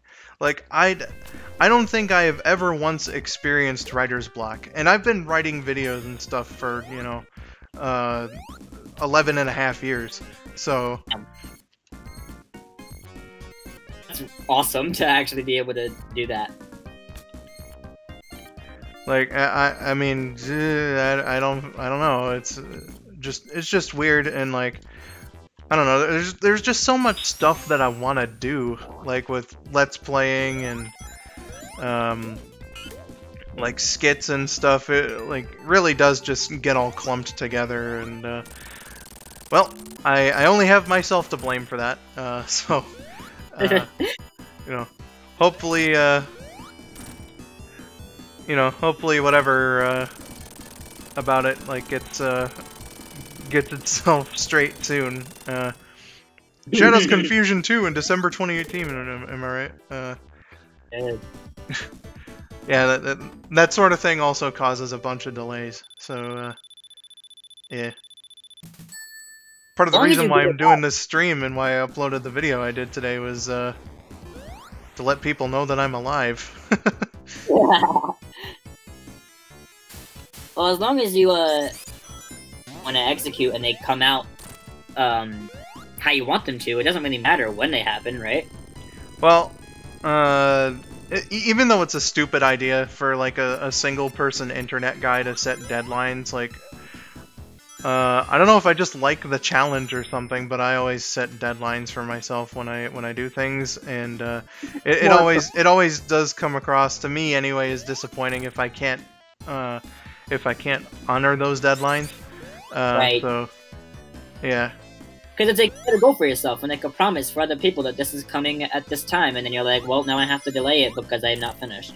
I do make sure though to never put it in certain terms, because like if you listen to my updates, I'm always like, okay, I'm gonna try to get this LP out here. I'm gonna try to get this sprite skit out here. I'm gonna try to do this and that. So I don't necessarily make promises. That reason. For that reason. Okay, I can't get up. I'm gonna have to sink down. Oh, but I'm rewarded anyway. Cool. Let's go, Hyper. Because I hate Sandopolis. But no, like it's just a thing with me that I kind of do to. Well, I don't really know the exact reason. I just like having schedules, I guess, is just like I like scheduling things. I think what it might be is that if you have a schedule for something, like projects and what you do, it makes them feel more professional. So it makes you feel like a little bit more accomplished when you finish them, because then you're like, yeah, I did this when I said I would. And also because of the fact that it was like all scheduled and stuff, it makes it feel more like we're a bigger channel. It would be like, yeah, this is what that feels like. You're like getting yourself ready for that kind of feeling. Maybe. I've never really put that much thought into it. I just like I have a thing for organizing, and I don't know if I've always had that, but like I've just since I don't know, maybe since I started writing videos, I've just had a thing for scheduling stuff. It's always good to have a good sense of organization anyway. Yeah, that's true. Things are done. Very, very true. So, Luigi is a pretty princess, and I'm not being asked to say this by him. I'm not retorting. You're retorting. Now, you're the Daisy cosplayer, not him.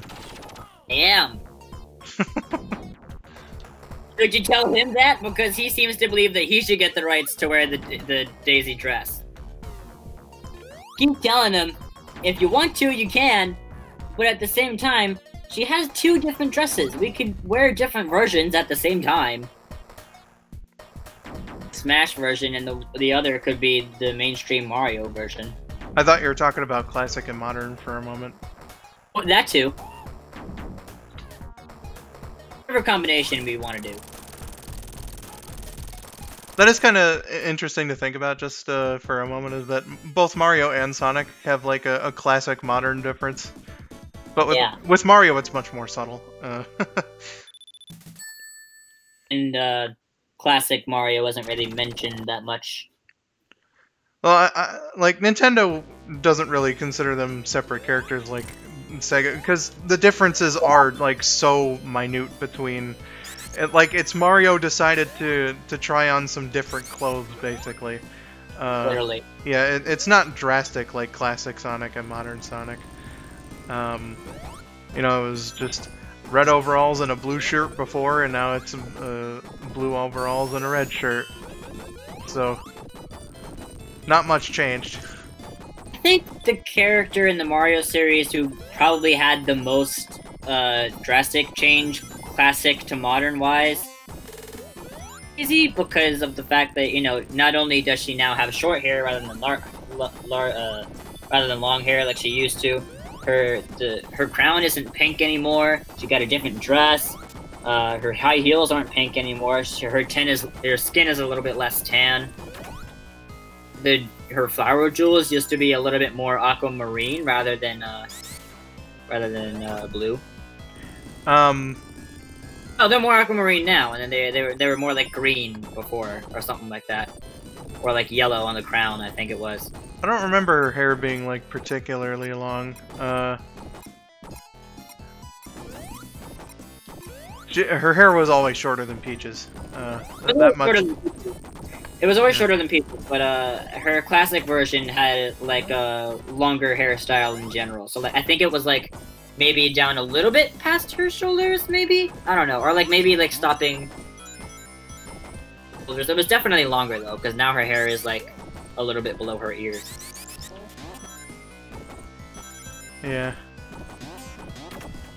Definitely not as long as Peach's. What's hers? Like mid-back?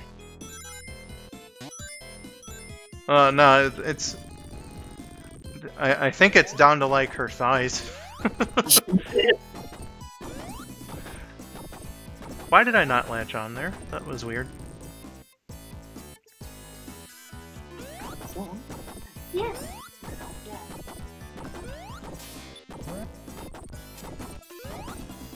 Alright, I'm Sonic, I have to break this.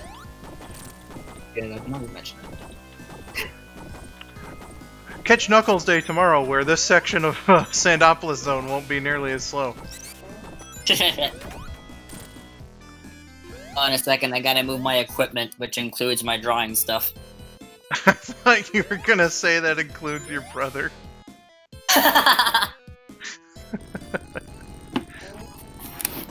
No, I have to move because of my brother.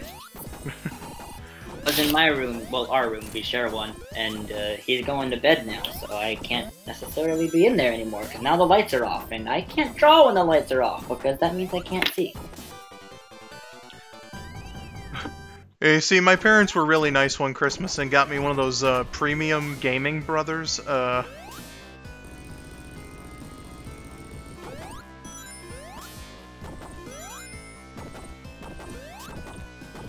Like a poster for your door or something? You know, I think a whole bunch of your sentence was cut off there. Oh, I didn't quite hear what you said after your parents got you a, like gaming brother thing, so I was trying to guess what you said, and I said, okay. like a poster or something you put on your door. A pro gaming brother. Hold on a second, I'm gonna go get my other stuff. Gotcha. While Silv's doing that, I'd just like to take the time to, you know, say, since this is Labyrinth Zone, or not Labyrinth, why did I say this was Labyrinth Zone? Good thing no one was here to hear me, except for the entire audience. Anyway. Good thing, because this is Sandopolis Zone. I guess it's just because I hate both of them. I don't really hate Labyrinth Zone all that much. Anyway, I'm getting way off track. Fuck Scorps is the whole point of my incessant rambling here. Just fuck Scorps. Scorps is bad. Scorps is legitimately the most evil thing. So you know. Yeah, they are. Ah, Silv, you're back. I am back. You weren't here to hear me mistakenly call this zone Labyrinth Zone like an idiot. I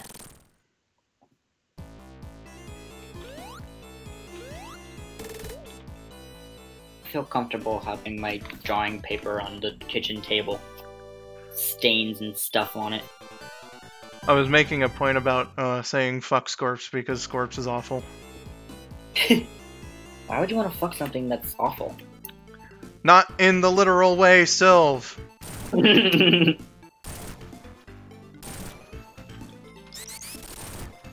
How are you gonna have me on stream and not expect me to make an innuendo? Man, I wish KN was still here. She brings out the best in everyone.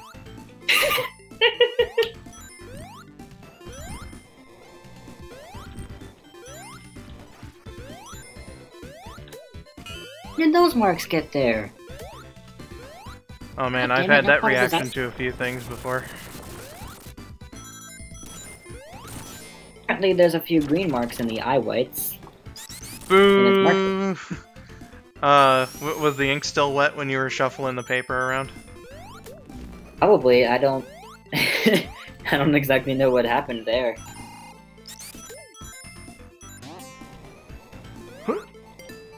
Yeah, I'll do this first. And get me some nice rings. Rings. I love this bonus stage. It's like once you know what you're doing, you can rack up some very high amounts of rings, and like you're pretty much always guaranteed a shield. So it's a good one to go to.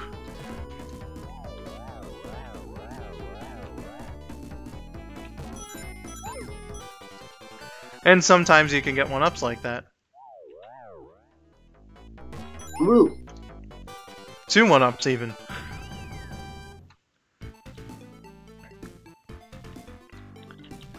You never seen this stage before, Wyatt? This is Lava Reef Zone. Getting pretty close to the end. In fact, this is aside from Death Egg, the last like traditional 2-act zone in this game. So getting pretty close. Got lots of lava here, but the fire shield will help you out with that. I'm just gonna stay over here. Colored as they are. What was that, Silv? I was talking to myself about the coloring job. Ah, gotcha.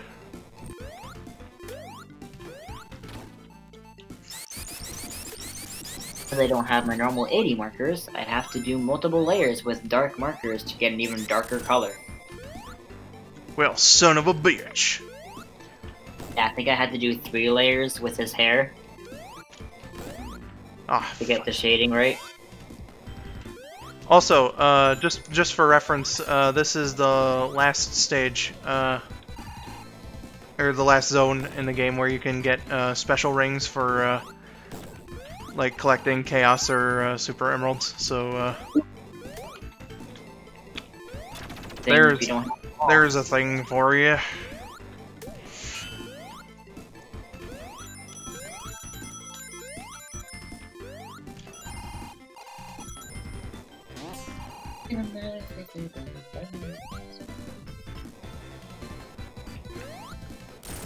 I should probably do the second layer on the other one first while the ink is... Not while the ink is still wet. Things around.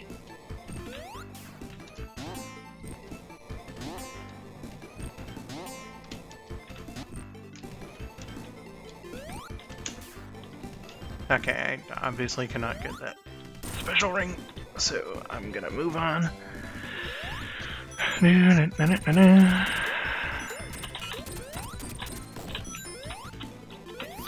Sucks.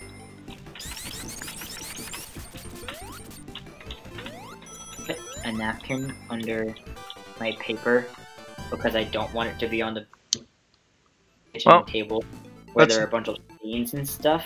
That's death number 1, everybody, via crushing of all things. No one tells Simph, unless if you want to. That's if you want to. Gotta keep a secret like that from my mother.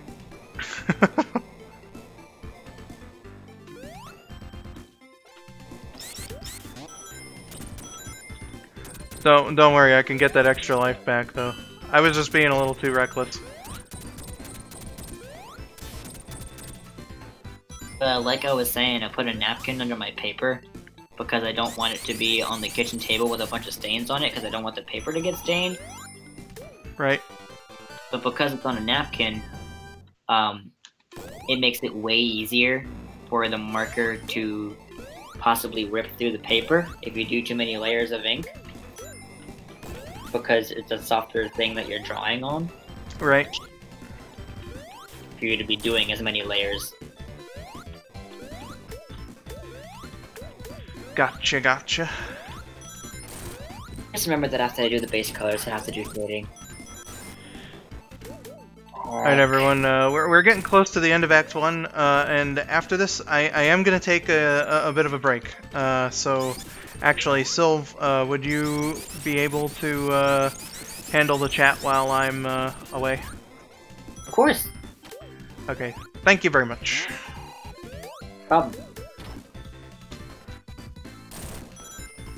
Goodness gracious. I don't like how misleading these markers are.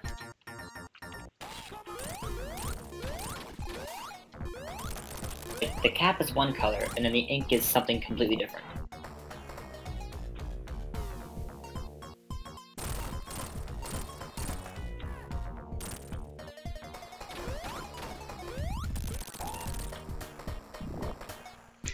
Alright, just gotta let this guy get me here.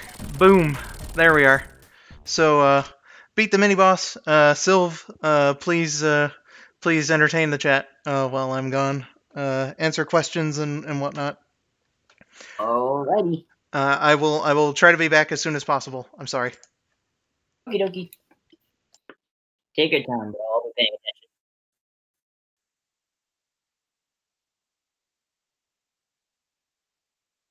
Alright, so while Skull is gone, is there anything you guys want to talk about or ask anything about? Just fire away, and I'll be paying close attention to the chat to your questions or talk about whatever you want me to talk about.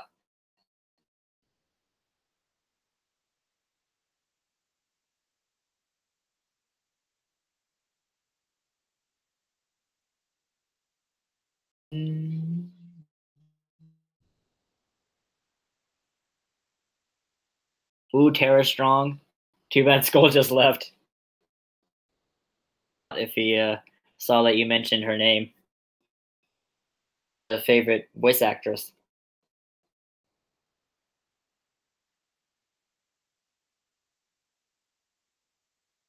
You don't fluster me on stream.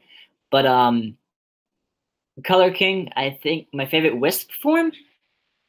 I can correctly answer that because I really only just started playing colors, so I don't really have install the Wisp forms for myself. But once I do experience them, I'll try to get back to you on that.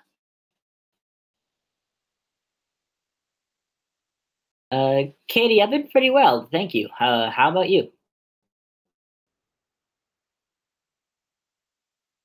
D Gamer, I'm no, I don't play any instruments unless you count the human voice as an instrument.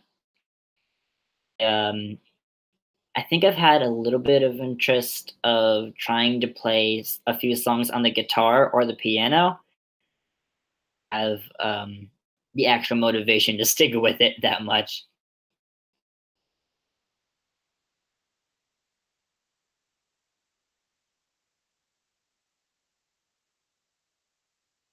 Favorite video game? Well, that's a toughie. I think I'm gonna have to go with I really can't pick one. Riders and Sonic Heroes have always been really close to my heart because I played them. Those are my first Sonic games as a kid, and I still adore them to this day. So I think those, along with maybe, oh gosh, there's so many choices. I think I'm just gonna stick with those two for now. One of the two.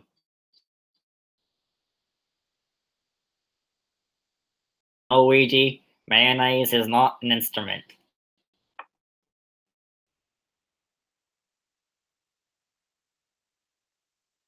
I adore Sonic Riders. I've gotten so good at it that I tend to almost slap the last placer.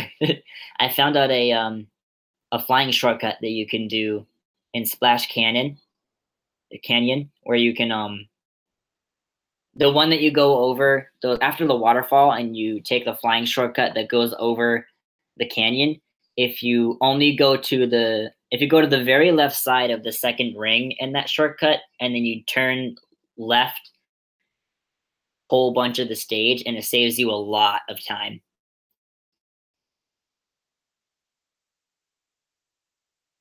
If I was a Pokemon, what Pokemon would I be, and what would I be second? I've been told that I remind people of a Pikachu. And when I took those "What Pokemon would you be" tests, I've either gotten Pikachu or Squirtle. So I think the first one I would be is Pikachu, Squirtle.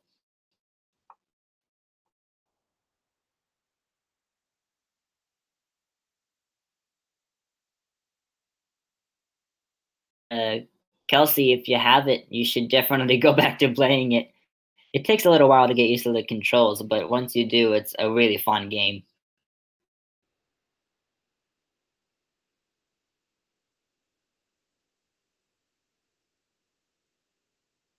Oh, second form? Wouldn't that just be the evolution? Raichu? Probably specifically a lowland Raichu, since I'm of Polynesian descent, so that would make sense if I wasn't a lowland Raichu.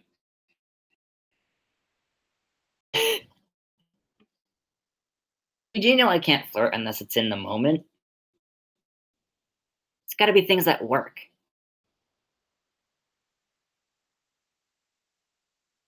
Armin, oh, Kamen Rider. No, I don't think I have.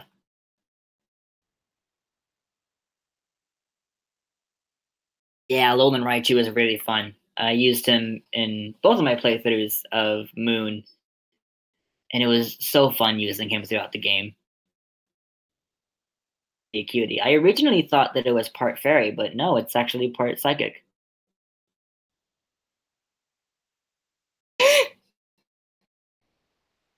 Stop it. You're cute, but come on. I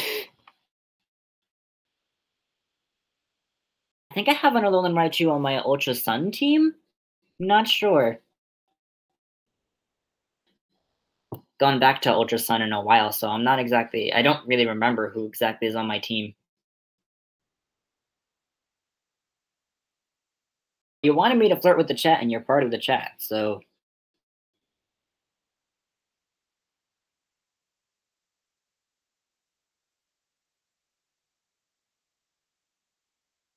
Oh, so like I would have to come up with my own secondary form of being a Pikachu?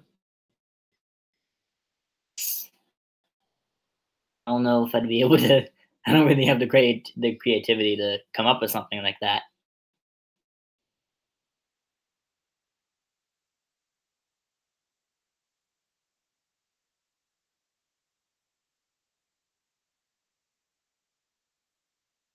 Is that a Jazzy I see?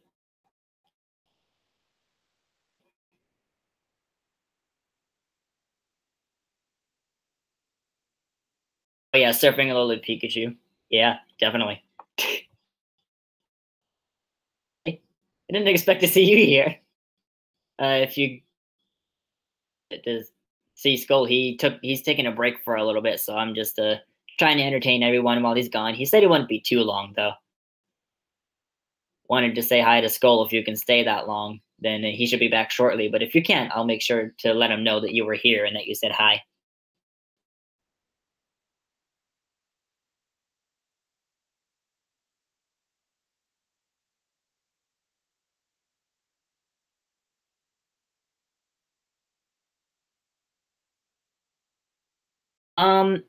If you're implying that you would like to hop on VC, I'd love to have you, but and I'm sure Skull would have no problems with it. But I would rather get permission for it since it is his channel and his server after all.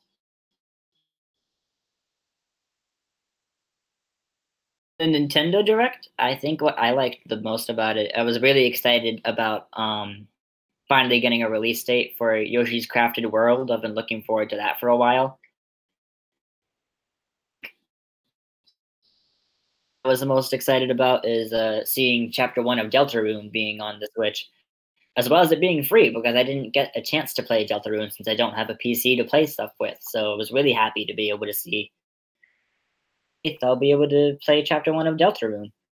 And then maybe I can continue later once they come out with more chapters if they are on the Switch. So that'll be super fun to do.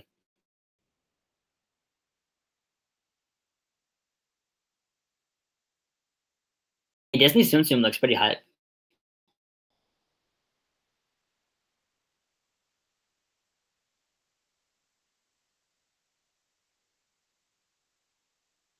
Oh yeah, it does kind of look like that, doesn't it? Welcome back, goes in Frost. Skull's out for a little bit. He's taking just a tiny bit of a break, but he'll be back soon enough.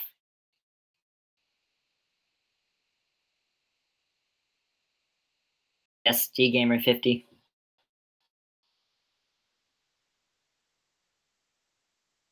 Yeah, I'm still here.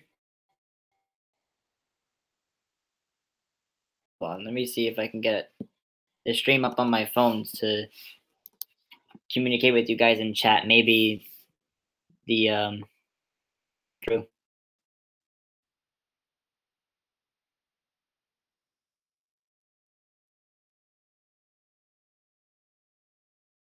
I don't think you really needed to mention Team Sonic Racing. They delayed release date for it.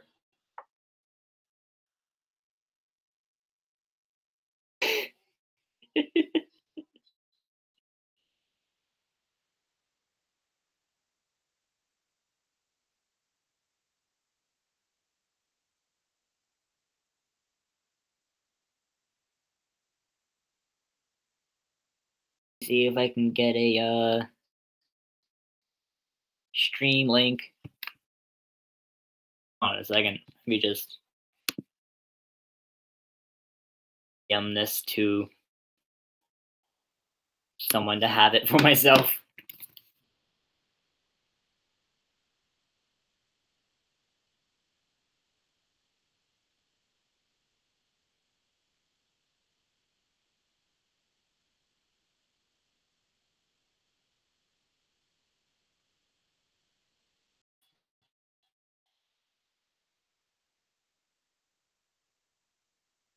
I didn't actually watch that live action Aladdin trailer, but I did see what Will Smith looks like as Genie.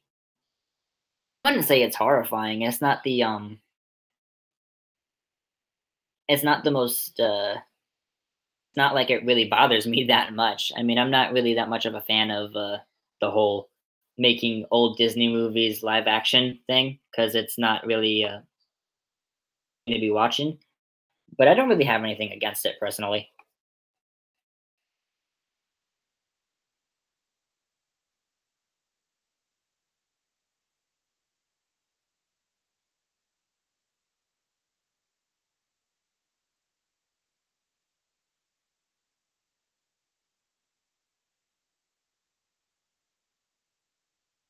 No, I have never played Sushi Striker. What kind of game is that? It kind of reminds me of Fruit Ninja for some reason. Boo. Is that a Civ?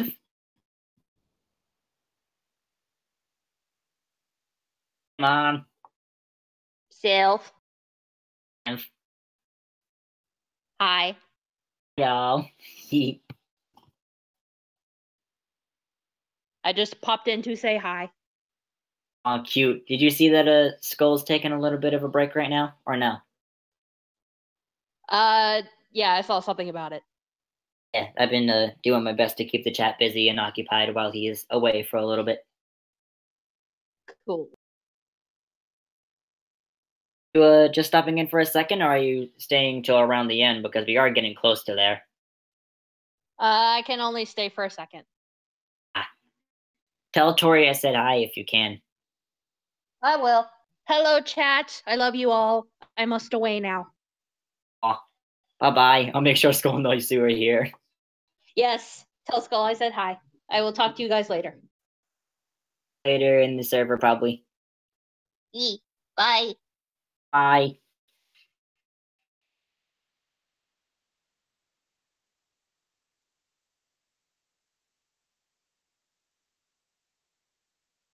Jump Force, I think it looks really cool, and I definitely want that game. The character I wanted the most for it was Izuku Midoriya, like you, and I'm glad that he got in. I definitely am.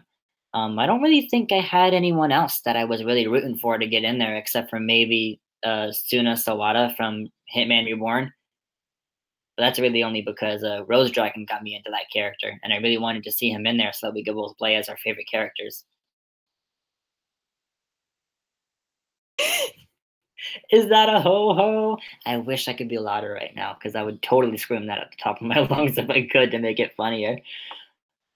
Oh, but that video was great. Start playing that again on our VCs. Sweet. I did like the poem that you wrote, although it wasn't too necessary. I already forgave you for that. Though, and I did like it.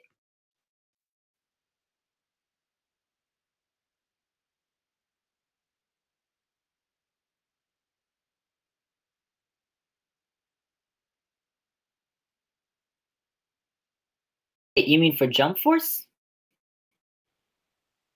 Characters and Shulk stuff for Jump Force? That wouldn't really make sense since they're not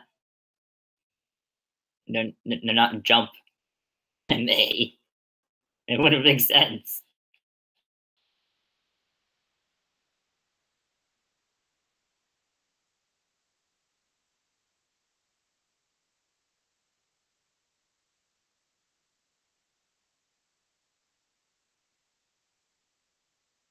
Oh yeah, I'll definitely play that video for you, Katie.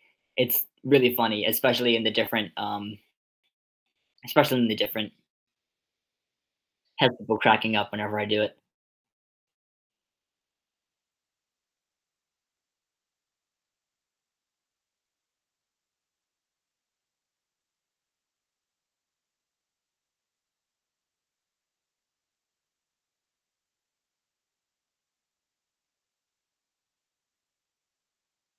I was thinking that too, Gozen Natsu, but I think I looked into it a little bit more, and I think that Fairy Tail isn't necessarily considered a shonen jump. I think, if I correct me if I'm wrong, but I think that's what.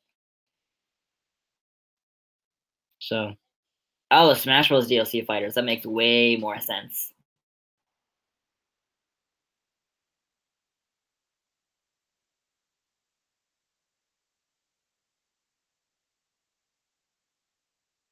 Skylander. I don't really know that much about Skylander since I played a little bit and stuff like that, but it wasn't really my type of game.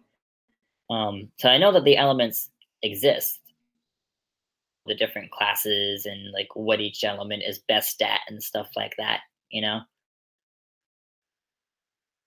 Go the Dolphin? No, I haven't. I don't think I had the right system to do it on. Actually, Weege, I was planning on doing that very, very soon. I was gonna draw it on Valentine's Day, but then I ended up having plans with Spectre.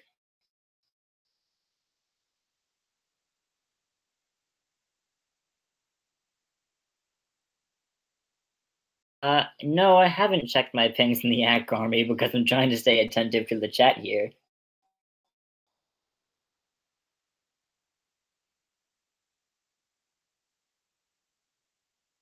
All we did was go out to a restaurant, get your mind out of the gutter.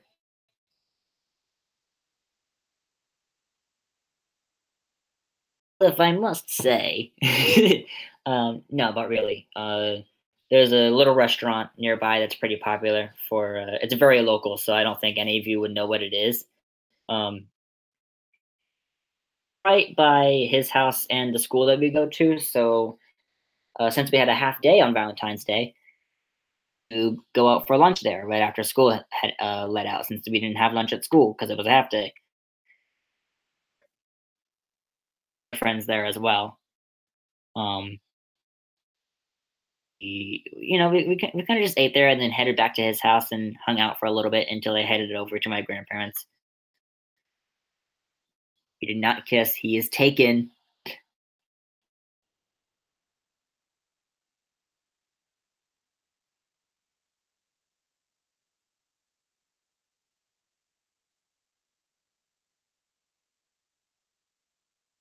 Yeah, watching Netflix and eating chocolate is the bomb.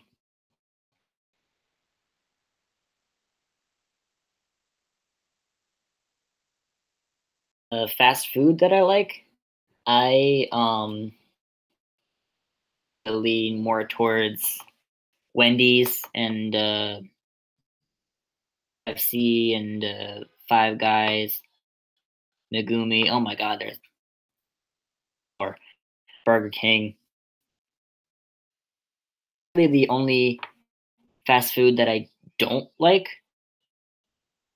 at the McDonald's. Surprisingly, I've had stomach aches caused by McDonald's food, so I at some point decided that it wouldn't be the best idea for me to be going back there. Don't expose that information on stream.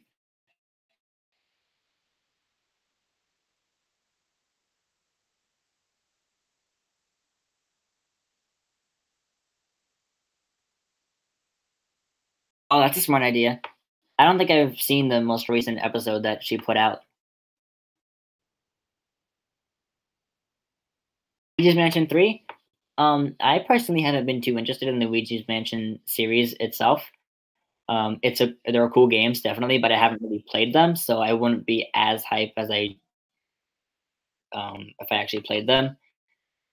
But I know that Luigi and Spec are really Mansion stuff, so they're very excited.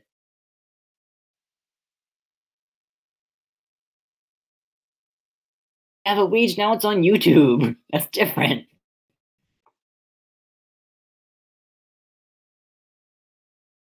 Well, thank you, Katie.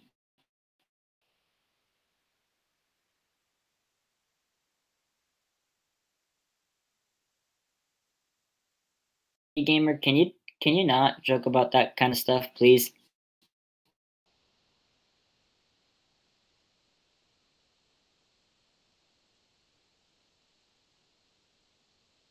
If I had control over the DLC fighters in Smash Bros. Ultimate, I really don't think Zavok would fit for Smash. Be a better pick, even though I prefer anything else. I just don't think that Zavok would be the right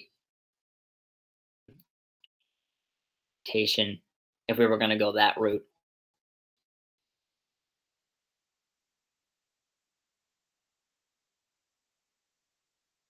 Welcome back, Cyberspace198. For any of you who are just coming back now or are just tuning in,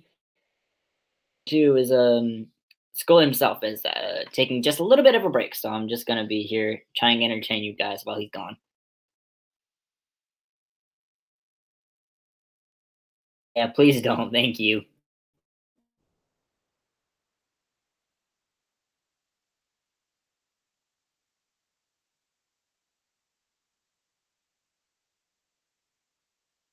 People can see things on YouTube.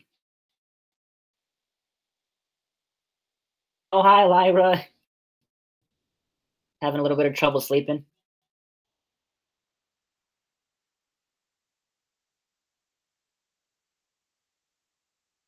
Oh, I hear a skull coming back.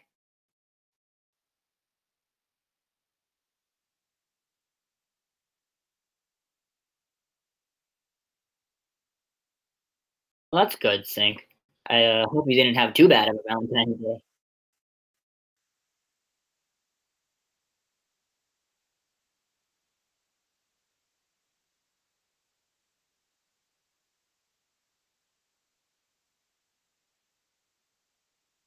No, we need more Sonic fighters, but I was saying that I don't think that Zavok would be the right representation for another Sonic fighter. I think it would be best to have it either be Shadow, Tails, or Eggman, because those would make way more sense.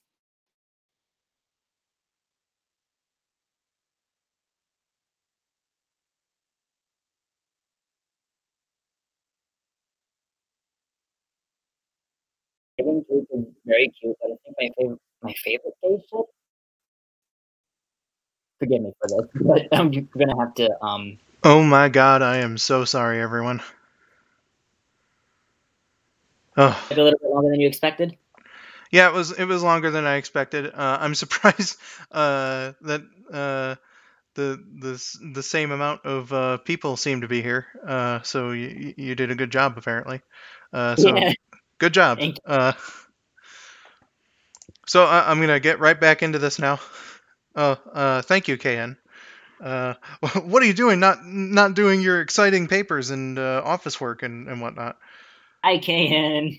Wouldn't you much rather be into that than this garbage? Oh, by the way, Skull, Jazzy stopped in for a little bit to say hi, and so did Synth. Oh. Well, hello.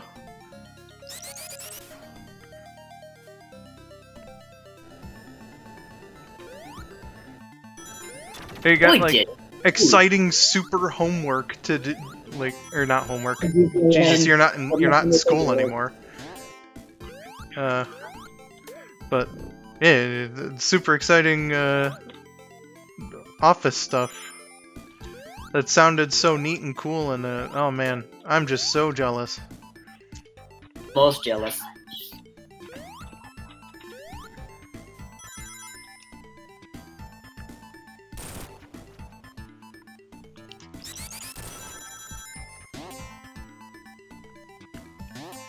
I think I still had another question or two to answer. Go ahead. I do remember Ben 10. I wasn't an avid watcher of it, but I do remember enjoying the episodes that I saw. And yes, I am talking about the original, not the reboot.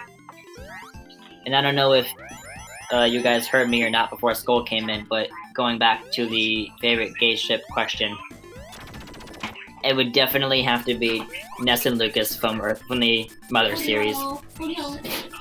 Oh, well, clearly, if you want an answer from me for that, clearly, obviously, it's the best is Merrick and Bakura from Yu-Gi-Oh! The Abridged series. Oh yeah. I'm not actually a shipper. I'm way less of a shipper nowadays than I used to be. I don't get into that sort of thing. Like, I think I've said it in previous Sonic Song streams and stuff, but I can see writing potential in some things, but it's not like I'm head over heels for stuff. So that's my consensus on shipping. Oh right, I don't have super cancel on this. Whoops. Generally don't really ship that much anymore, but when I do, it's not like a giant fanboy type thing, and it's really just a thing that I would enjoy, and it's like really cute to see, but it doesn't happen in the show, or like if people defy it, or like if one of the characters from said ship ends up being with someone different from the show or game or whatever series they're from, be all upset and mad about it. It's just like, oh cool, that happened, you know what I mean? Right. Not necessarily big thing to get upset over or make a big deal out of.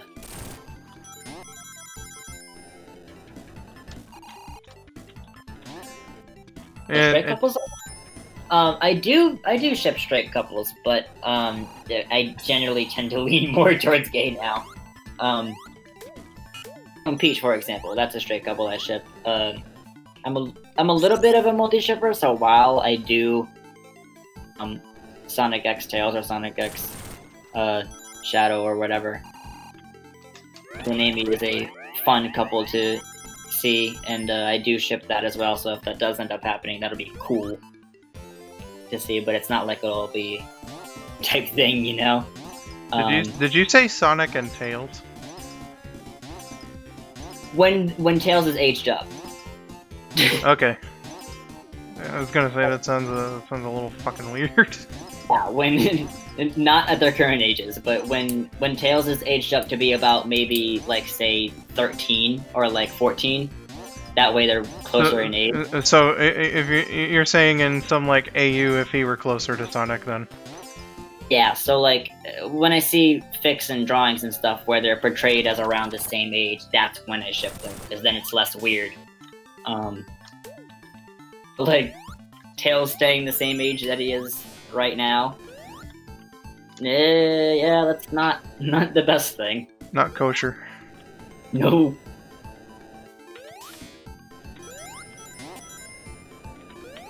Damn it. Oh wait, I can just do this. Haha. Oh, Silver and Espio? Yeah, I started shipping that ever since that episode of Ask the Sonic Heroes. That was really cute to see. I thought of it as a possibility, but then when it was shown in there, I was like, oh, that would be kind of cute. Shadow X Maria is a big one for me. Yeah, I do ship straight couples. Just very rarely compared to the gay ones. Oh, you were the one that brought it up, Weege.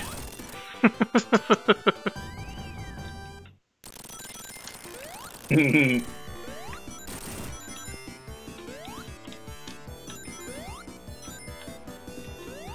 Reed, if you really want, I can make a Valentine's Day type thing, like, jokingly for us, and you can color it if you want. In fact, just tell me, I don't mind making ship art. I always enjoy making gay ship art.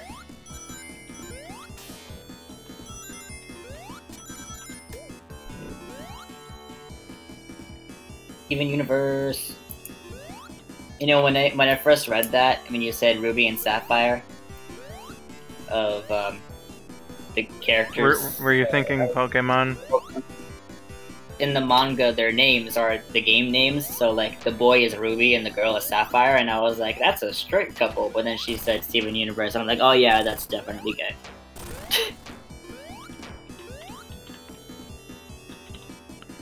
Goodness gracious. A lot of my gay ships are Pokemon related. Alright, cool. Well, I have time tomorrow. I'm not really doing anything. I'll just draw whatever ship art I come up with. Wait, going back to the whole Pokemon thing, I think a lot of my, forgive me for this, but I really do enjoy, the Ash and Gary. Because they fucking hate each other. Rivals, and they hated each other, but then progressing through the anime, they got more, like, they got a little bit more friendly, and they have, like, a more bond type thing, and it wasn't, like, nearly as hateful as it used to be. Now it's a little bit more, like, playful teasing. Like, and come on. Ashy boy. Does that not raise any sort of suspicions? Sounds like he's making fun of him. That's just my take, though. It's supposed to be, it has both the making fun of type tone to it, but it also kind of has that, like the way that he says it kind of sounds just like he's flirting with him just a little bit through the teasing. Oh, bye, Lyra, Byra, babe. Goodbye. Have a good sleep. Have a good sleep. You know what, Pokemon gay ship I recently found, but is not very widely popular, but I think is super cute? Clearly the best possible option, Brock and James. James with his inflatable breasts. Clearly they just like each other because they're the best characters in the entire franchise. Definitely. The anime version of Brock and James. It'd be great. It'd be fantastic. Like it was going back to that is Ethan, the boy, and the first youngster that you meet, Joey, the one that calls you constantly about his top level Rattata or whatever. I think what it's called is, I think their ship name is Call Me Maybe shipping. It's not that popular, but I found it pretty cute when I discovered it. It's youngster and who? It's youngster Joey and the Johto trainer that you play as, Ethan. Oh. At least that's what his name is, anyway. Well, the youngsters are... Well, no, you're not supposed to go Pokemon training until you're, like, 11 or so, so I guess the youngsters couldn't be, like, 6. But they sort of, like, give me that vibe that they're super young children, you know? They're like preschooler trainers and stuff that you battle. They're literally in like preschool and kindergarten, and they're battling you with like baby Pokemon, and it's like, aren't you supposed to not be on routes battling people if you're like that little? See, I knew there was a reason that I only ever played Gen 1 and 2. They kept that shit consistent.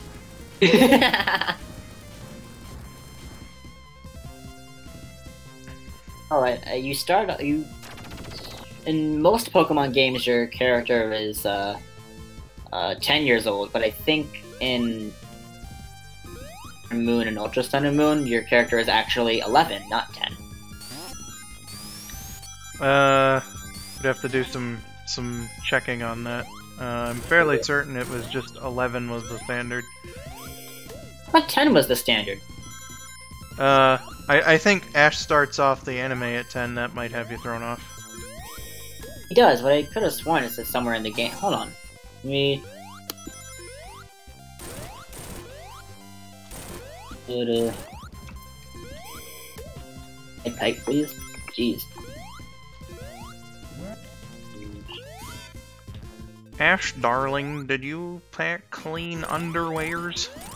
Ma'am, that's embarrassing.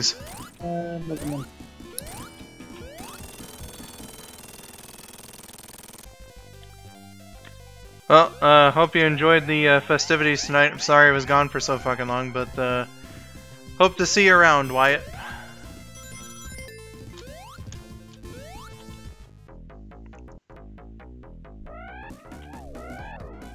Player character.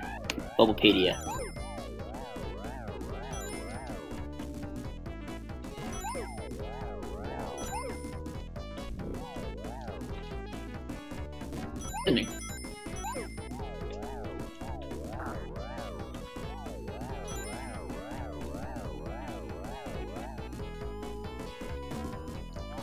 Anything? Oh, hold on, I'm looking it up.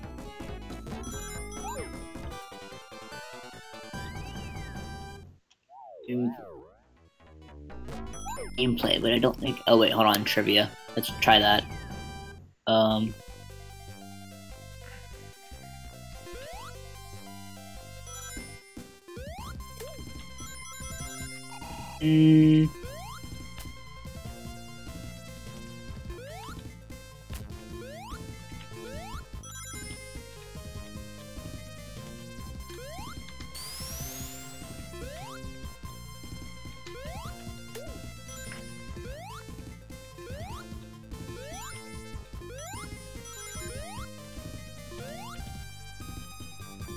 Age of all protagonists. Let's try that. If GameFAQs is... Yeah, of course GameFAQs is logged on my school laptop.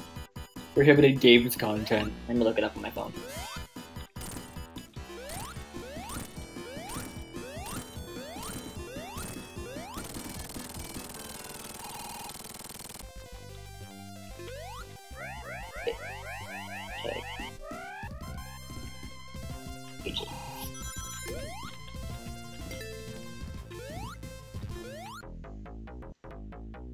Age of all the protagonists. Pokemon.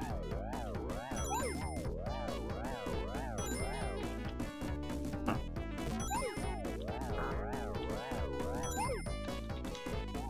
Wait. Find something amusing? Okay. So, thing is that. Okay. Seeing is that, red, blue, and yellow. Ruby, Sapphire, Emerald, 10 or 11. Diamond, Pearl, Platinum, 10 or 11. 10 or 11. Black and white, apparently, 15 to 16. Oh, we got some late starters there. Apparently, yeah. Beginning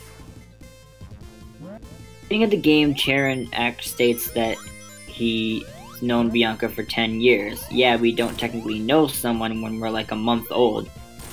And it might be he or she moved 10 years ago, but more than likely not. It's kind of a pointless line to put in the game if you aren't trying to institute an age of the protagonists. That's regarding Black and White. Mm-hmm.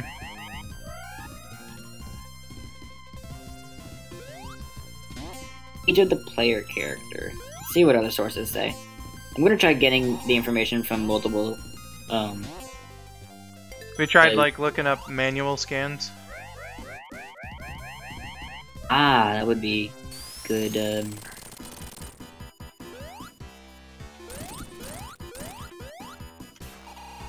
Pokemon... Let's start with the originals. Pokemon Red, Blue... Evil.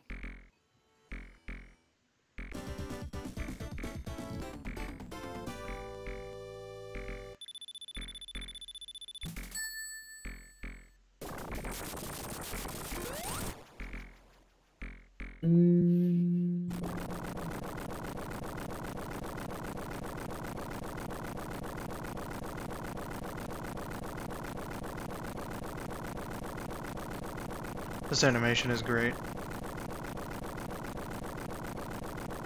Gets you hyped. So in Red and Blue it says you are an 11-year-old boy. Okay. So for that, it's 11.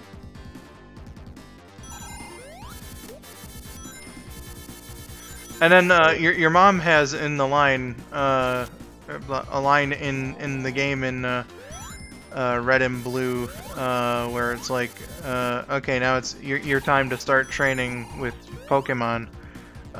So like I knew 11 was canon, but how did I kill that guy? Holy shit. Anyway, so you know.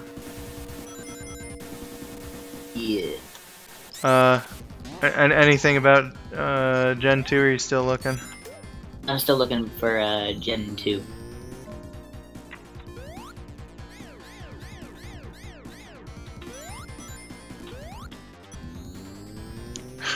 You know this is serious time when we're looking up the age of Pokemon protagonists.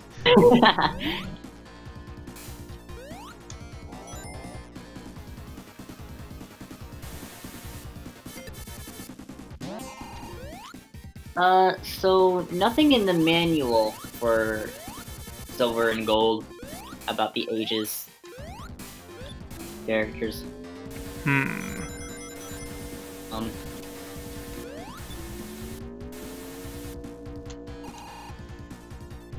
don't I try Ruby Sapphire?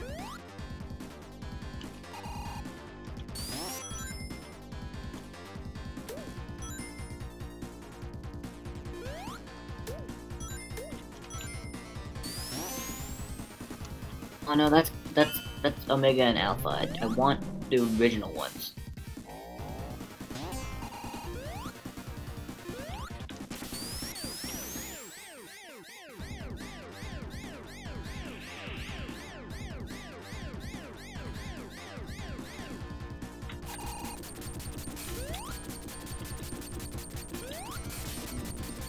Oh, well, supersonic time. Ooh. Oh man, the song sounds amazing in fast forward. But I have to cut that off because got me a bonus stage. This one again, it's the Helix. I'm actually rather glad that I keep getting this one.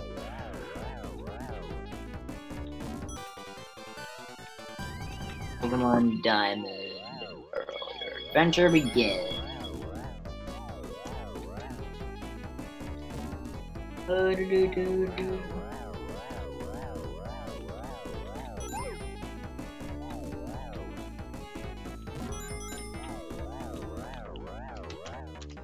It seems as though the only game manual that mentions the age of the characters are the Red and Blue manual.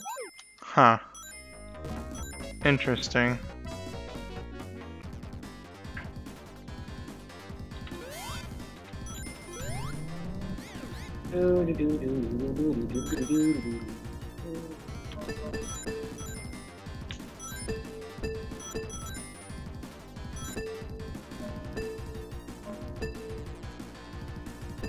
And this is just someone's guesses. Hmm.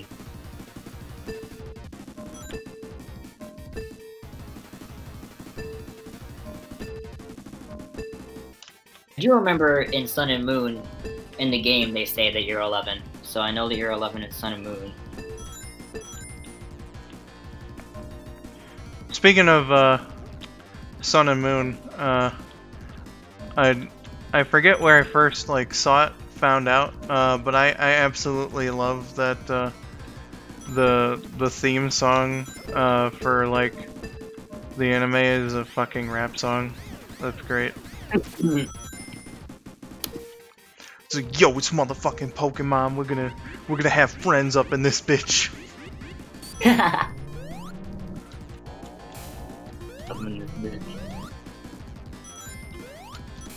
Oh god.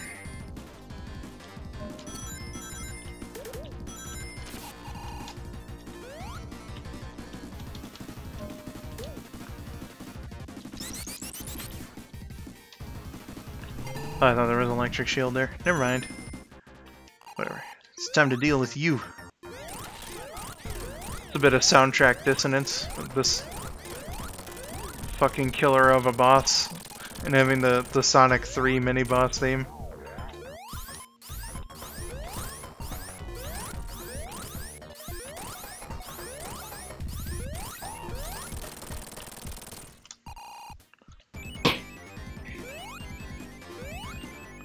Save the sign! Okay, I think we're good. Horror series. Do. Do.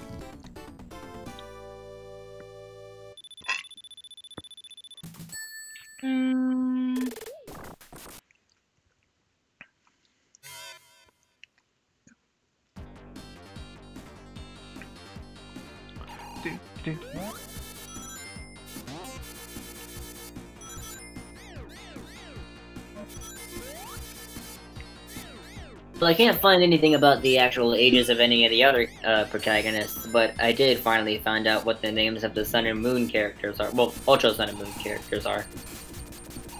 Ow. The boy's name is Elio, and the girl's name is Celine. Well. Well.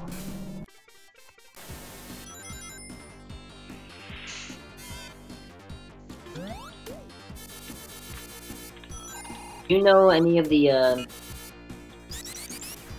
names of any of the protagonists? Well, I know Red, I know Ethan, the dude in Gen 3 is by somewhat of a coincidence, it's Brandon, isn't it? Brendan. What now? It's Brendan, not Brandon. Oh, okay. Right. Okay, it's similar but not exact. Okay. And then there's May, his counterpart. And then the only other one I remember is Dawn. So for the boys, from Gen 1, Gen 2 is Ethan. Like we said, Gen 3 is Brendan. Yes. Pokemon Black and White is Hilbert, and Pokemon Black and White 2 is Nate.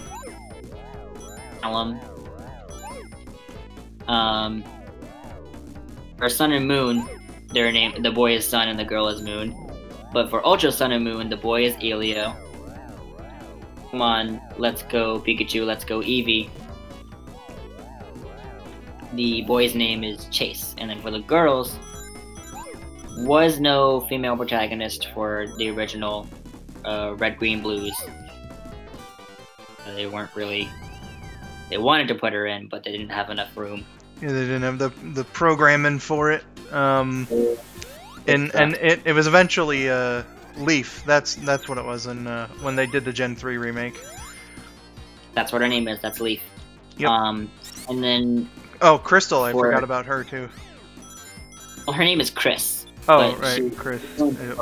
Well, I mean, it's spelled that way. It could be short for Crystal. Fuck you. Oh, it's spelled K-R-S. It's K-R-I-S. I don't care. But yeah, her game was Pokemon Crystal. And of course, we have May. I'm not telling you to do that. And then, yeah, Dawn. And then for Heart Gold, Soul Silver, it's Lyra. Black and White, Hilda. Black and White 2, Rosa. For X and Y, it's Serena.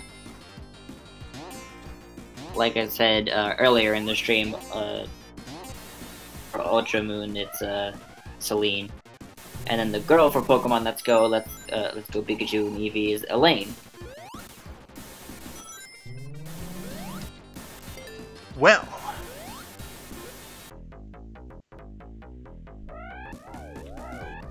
I'm just really lucky with this fucking bonus stage here.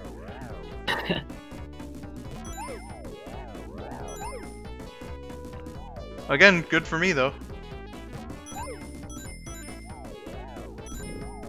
The other female, the one you play as,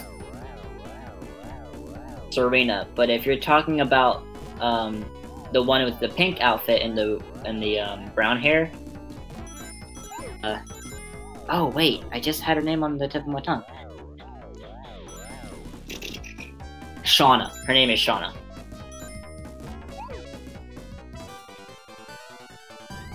Alright, I should be pretty fucking good on rings. Just a sec, folks. Gonna get this out. Okay. We're good. We're good. My back's kind of starting to fucking hurt, but I don't care. Yeah, pink outfit. She's Shauna. Shauna.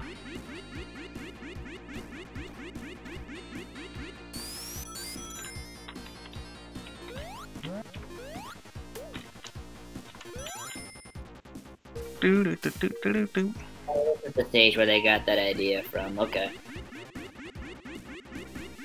Where they got what from? The boys, aside from Callum, the one that likes dancing, his name is Tierno, and the one that's really interested in the Pokédex, his name is Trevor.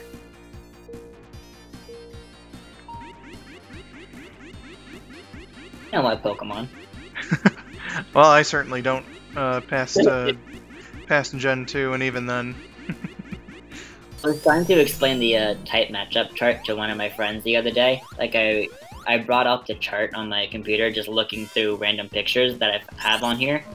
And one of them was the type matchup chart, and I was like, I have this thing entirely memorized forwards and backwards. And she was like, really? Give me it. And she gave me, like, pop quizzes on, like, she'd say a certain type, and then she'd ask, you know, either what is it weak to, or what is it strong against. She's just like, all right, bitch, fairy types. What's good and what's bad? Well, fairy types are strong against dragon types, and they're also strong against fighting types, I believe. And they are weak against poison and steel types. You know, I think it would only make sense that fairy types would be weak to ghost types. That's just me, but I think that like that would be a thing. It's not somehow. I don't know. I just feel like that makes sense because I don't think that fairy is weak enough to enough things. Or sorry, is weak to enough things. Just seems a little strange to me. Trick. It's only weak to ground. Now see, like that doesn't make sense at all. It does. Fairy being weak to ground. When electricity hits the ground, it like completely dissipates. Are we still talking about fairy types? No, I was saying like with the whole weakness thing, how you said it was weird for fairy types. They only had electric types only have one weakness, which is ground types. Honestly, I would think that like ground types will be like weak to electric, because you know, that's how it works in real life. Like, you know, that's why they tell you don't go anywhere near downed power lines. You know. Yeah, but when electricity goes into the dirt in the ground and stuff, it gets like completely dissipated. Like it doesn't. It can't cancel it out, basically. So I think that's why they have it so that ground is not affected by electric. It's weak to ground.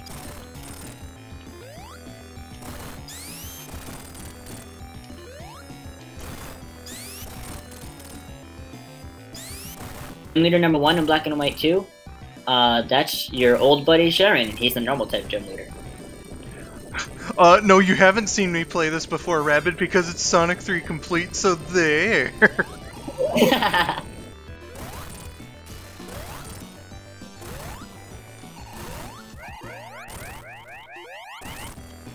Technicalities. Love technicalities. Don't we all?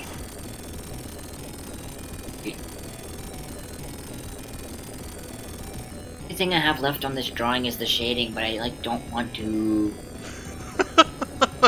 Yeah, I totally did show you. Black and White 2? Oh, what was his name? He's water type, I know that, but I haven't enough times to memorize what his name is. Beats me, man. But Rabbit, legit, you don't have to worry about Oh, repeating. Bryson is not the old one. He's the 7th in the in Black and White. You don't have to worry about repeating games too soon, Rabbit. I am gonna start playing Mario at some point. Raiden is the 7th in Black and White 2. What now? No, I was just going off the conversation they were having in the chat about what gym leader is the 8th in Black and White 2. Oh, gotcha. That's his name. He's the water type gym leader.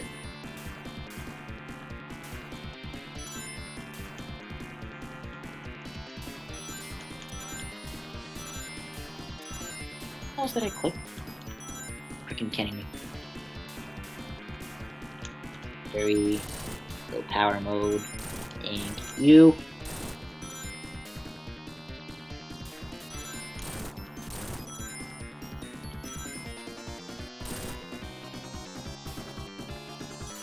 Oh yeah, but I was, she was testing me on all the different types and whatnot, and when I recited each one with ease, like, correctly, she just looked at me dumbfounded, and she was like, how do you know that? And I was like, well, when you're in 3rd grade and your cousin drills the thing in your head and gives you quizzes on it every 2 weeks. I remember you mentioning something like that. Come on. I'm surprised the missile didn't hit me there. Come on, Yeah, where are you? It's a little bit complicated, but it's a basic necessity if you're gonna play 2 Pokemon games.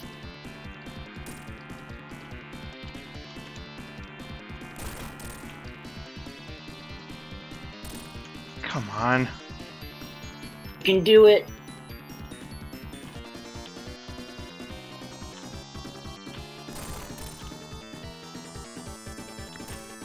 Oh wow, that's a very specific, Alright. Oh, dude, Ash has always been 10. Did they not, like, age him up to, like, 12 or 14 at one point? I don't think it was during the X and Y anime, I'm not sure. Alright, let me just, farm some rings here. I know this doesn't make for the most exciting watching, but, I just want to be sure. I think the only reason why I don't ship Ash and Serena is because of the fact that she kind of forces himself on him near the end, where they're saying goodbye, and then she runs back up the stairs and literally steals the kiss from him. Yes, she forces Ash upon himself. Yep. It's not like a forceful thing, but like, I just wanted to make fun of the lapse in your wording there. Yeah. Not that I have those all the time or something. I think I was just putting myself in Ash's position, and I just would prefer for someone not to, you know.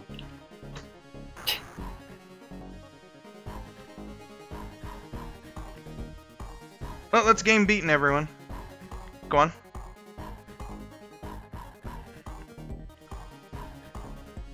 I think I gotta figure out which, how many Viridian Forest without any modern changes. Let me see if I can remember. One at the very beginning, and then you have, let's see, 1, 2, 3 bug catchers on that side, and then you have another one over there. I think there's 7.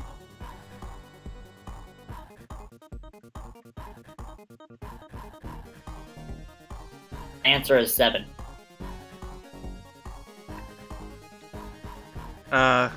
Wait, 7 trainers and what? Viridian Forest without any. Oh, okay, yeah. You know what I was kind of jealous of? But I got Miracle all set up for Pokemon Red, and so he was like playing it, and when he got to Viridian Forest, I was like, okay, you can get a Pikachu here, but you've got like a 5% chance, so don't like count on it. He got it on like the first run-in. I don't think it was the first run-in, but like he had the patience to just go around and wait until he got a Pikachu and he caught it, and I was like, how do you have that much patience? Because I was running around during my first playthrough like so much. Yeah, I literally like I stayed in that forest for like probably hours searching for a Pikachu because that's how dedicated I was to getting one. Yeah, I wanted a Pikachu, man, but I wanted a Pikachu. Listen, but playing it again, well, Fire Red on my computer, and not only did I have the patience to sit and wait for it, I also recorded how many times I encountered each Pokemon, so that I'd be like, alright, I'm getting closer to maybe encountering a Pikachu, because, you know, out of 100, there's 5 chances. Count to see how many times I encountered each one, and I would add them up, and be like, alright, I have this many more encounters until more of a chance for me to get a Pikachu. It kind of kept me more motivated to get one. I see. So overall, how many times did it take you to encounter a Pikachu? Let me actually get that up real quick for you. Cool beans. Let me just search. Sniper Boy, Silv doesn't really do much on YouTube aside from the occasional co-hosting of a stream with me. He has an account, but if I'm not mistaken, you haven't posted any videos, right? Is that correct, Silv? Yeah, that's correct. But instead of that, there's another channel that does some Sonic stuff that's not too big, but I voice Sonic for his channel. So once we all get our voice lines in, a video up on his channel where Sonic is in it, and that'll be the first video on YouTube that's posted that's like not a live stream that I will be. Well, congrats, Mr. Man. What I have here, I wrote down each Pokemon name right next to it, and then the amount of times I encountered it right next to it, and then of course the total at the end. I encountered 25 Caterpies, 4 Metapod, 22 Weedle, 5 Kakuna, and 1 Pikachu, and out of all of that, was 56 encounters. So it took me 56 encounters to get my Pikachu. Goodness gracious. I'm gonna do a little bit of a Q&A segment here, so I'm just gonna keep the game running with the sound off so that there's something visual going on as well. But like Silv's creative thing is art for the most part, I would say. Thank you. I'm not really creative with my art, actually. Well, I mean, what I mean by that is like you know, like as a creator, you make art for the most part. Yeah, I'll draw things like characters that already exist and stuff. But like if I want to draw something for myself, I'll usually try to think of a pose and then try to find references for said pose, and then I'm good to go for drawing what I want to. Yeah. I've never really come up with and drawn a pose myself with along with the character or whatever. I'm like terrible at perspectives and stuff like that. Oh wow, Even I had to look tilted. I gained like 31 subscribers today. Thank you all. Wow. Thank you, thank you, thank you.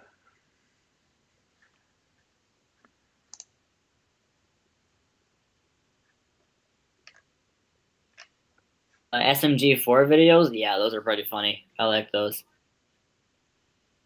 I'm a very big fan of Stupid Mario Kart and Stupid Mario Party. Those are fantastic.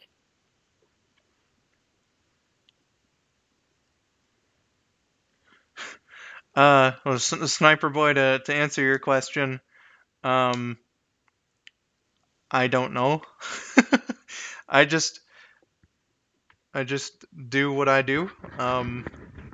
And like I'm not the kind of guy to like hype myself up or anything, or you know, to say that I'm awesome or anything, but you know, uh like I'm thankful that you think that my channel's you know, awesome. So you know, good stuff. Thank you for checking it out and you know, liking what you see and all that. I hope that you enjoy what I've got to show in the future. DGamer50, um, thank you for showing up and uh, congrats on the Artemis plushie. Obviously, we need to get those in every home. Uh, Artemis is a good cat, so it makes me happy to know that he's got another fan. I don't have an Artemis plushie, but I do have a Sailor Moon themed bottle opener. Really now? Yeah, I think for Christmas one year I was given a Loot anime box, and one of the things that was in it was a Sailor Moon bottle opener. Well, Recently, we were able to finally use it when we got those classic Sprite bottles. oh yeah, because the like all the glass bottles are, you know. Yeah, they're not resealable. They're the kinds that you have to actually use a bottle opener for. I remember like I got some glass bottles at Rabbit. Uh, I got some glass bottles at my dad's when I was around 11, and I was like really happy to get to use the bottle opener that was installed in the basement. Uh, that was some cool shit. Had a finished basement down there, and like a fridge and shit. It was awesome. Uh, Yeah, we're talking about Sailor Moon. hell yeah, hell yeah. We were talking about Sailor Moon. Uh, I don't drink that Sailor booze. I'm not really interested in alcohol. you just got to try the right kind when you're old enough. Actually, I've tried a little bit. Like I had apple cider sangria at a Thanksgiving once. That was pretty good. And I remember at one point we put we heated up apple cider and then we put a little bit of into it, and that was pretty good. Well, Two that I enjoyed. But generally, alcohol as a whole doesn't really interest me that much. PSA for all the young ones of you out there. Under supervision and with permission from my mother, by the way. So it's not like I was just going out and trying this on my own accord. Don't do it.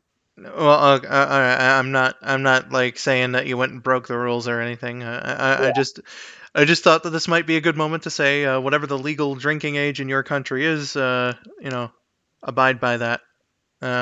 is that's my PSA for today. Speaking of age, Sniper Boy, I see you've asked me a couple questions. I am 24 going on 25. I'll be 25 in May.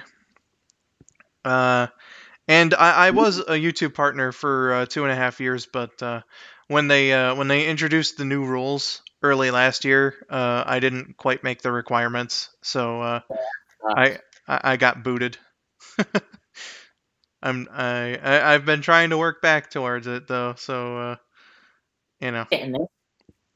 I'm going for a little bit trip. Uh, I'm just taking some questions now, and let that go on for like a few minutes, and then I think I'm gonna start wrapping it up because I got to be up tomorrow for another stream. So do I, since I'm helping up with that too. Yep, Silv's gonna be there. Katie's gonna be there. Yeah. Goodness gracious. Rin the Hedgehog. Good shit. Good shit. Everyone needs to love Artemis. Color King Rabbit's joking.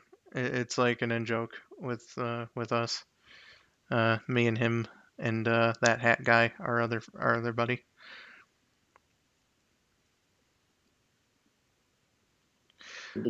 And Sniper Boy, I am not a motivational speaker. I don't think that I would have the skills to do that. I did kind of pour my heart out at the end of at the end of the New Year's Eve stream that I did. Um, but I wouldn't say that that was super inspirational or anything. I was just saying thank you over and over again, pretty much.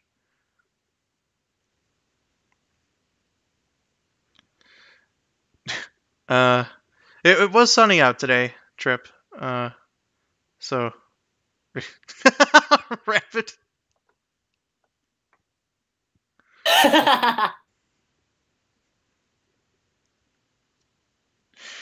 Rapid, Rabid. uh, You silly boy. You silly boy.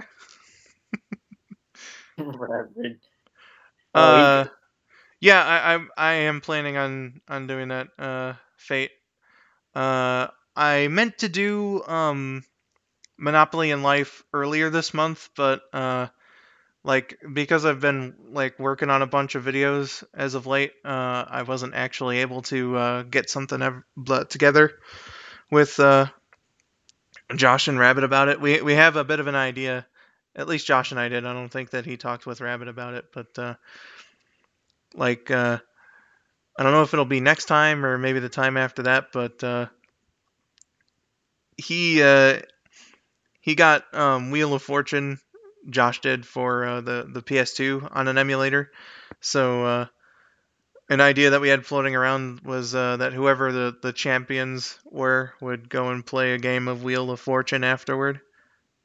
So uh, Rin, to answer your question, Skull and I have actually made it a Sonic OC together. Neon the Neon the Frightening Cat. So that's something, Fate.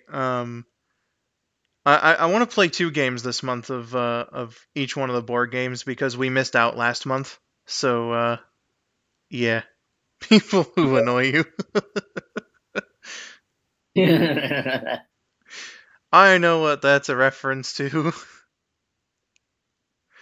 So yeah, we might go consecutive nights and play Monopoly and Life in the same stream, and do that one night and then do it the next night because again we missed out on January. So we gotta declare January's champions for those games and then do February's champions. So I'll see about that sometime soon. I played a version of Wheel on the computer at school in 6th grade, and I really liked it. Um, but like I could never find what the specific version of it was, and that made me sad because I thought it was fun.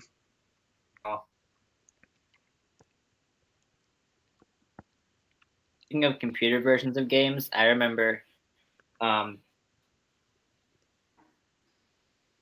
of minorly get made fun of for still playing Pokemon because it was seen as like a childish thing to do, and I was just like, whatever, I like Pokemon, I'm gonna keep playing it. But then in high school, around my birthday, I was sick for around a week, and then when I came back, literally everyone was playing Fire Red or Leaf Green on their computers, and I was like, what's this? I thought playing Pokemon was childish. Now all of you are playing it. Well, well. Of course, I asked for links, and then I started playing it myself.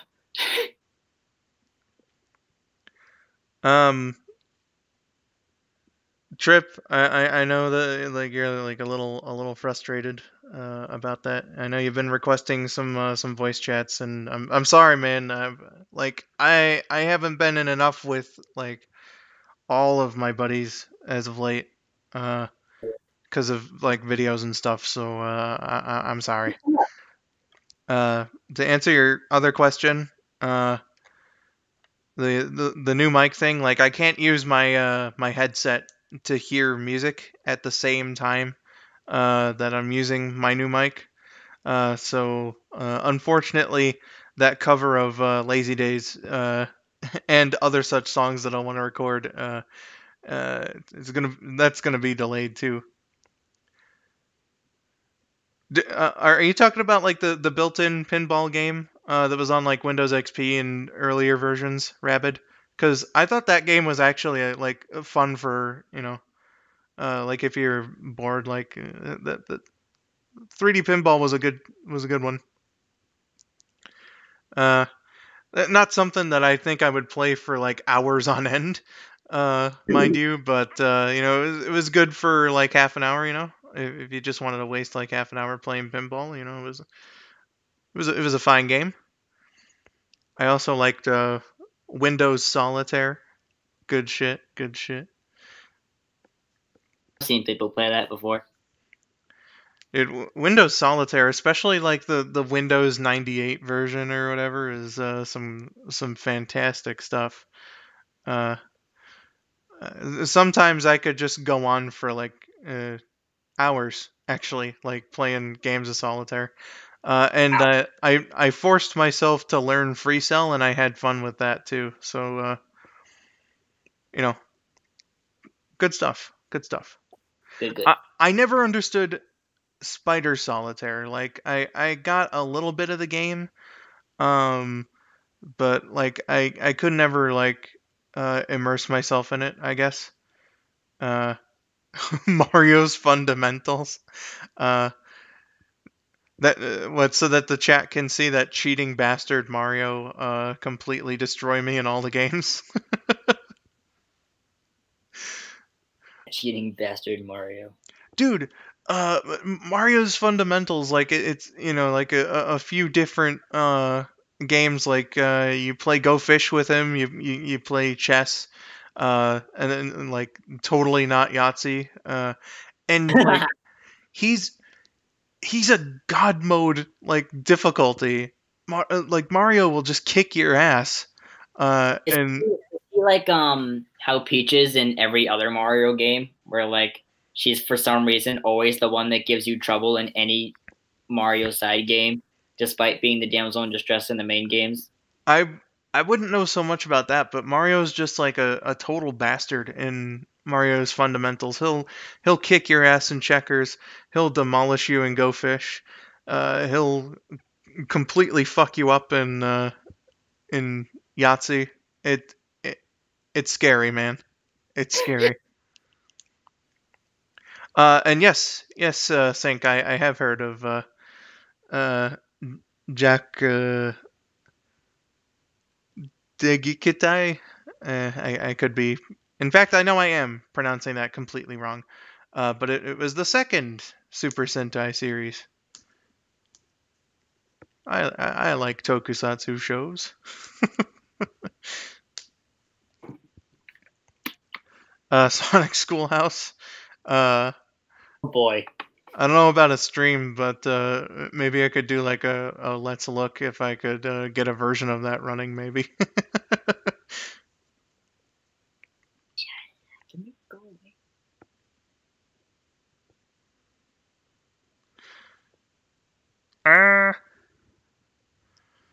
So, Skull can't speak Japanese.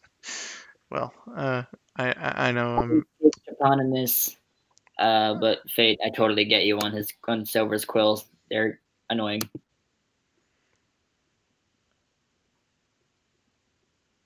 Oh, interesting. Fins, huh? What someone called them on one of the Ask the Sonic Heroes episodes. I think it was the 7 of it was a 3-parter of Sonic, Shadow, and Silver, and I think one of the questions was your head fins in the morning or whatever, and it was to Silver, and they were like, fins, they're quills. That's much more original than what most people would have to say about Silver's 5-head quills there.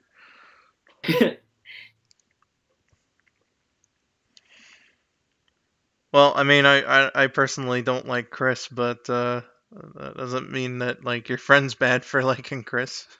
Right. Everyone has their own favorite character. Favorite TF2 class? I've never played, so I wouldn't have one. I haven't played it either, but based on like the uh, meet the team shorts, I'd say probably like Scout. I haven't even seen that. So.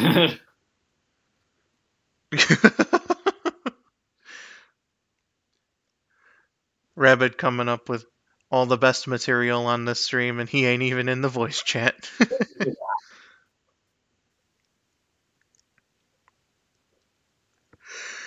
Oh goodness. A little tired over there.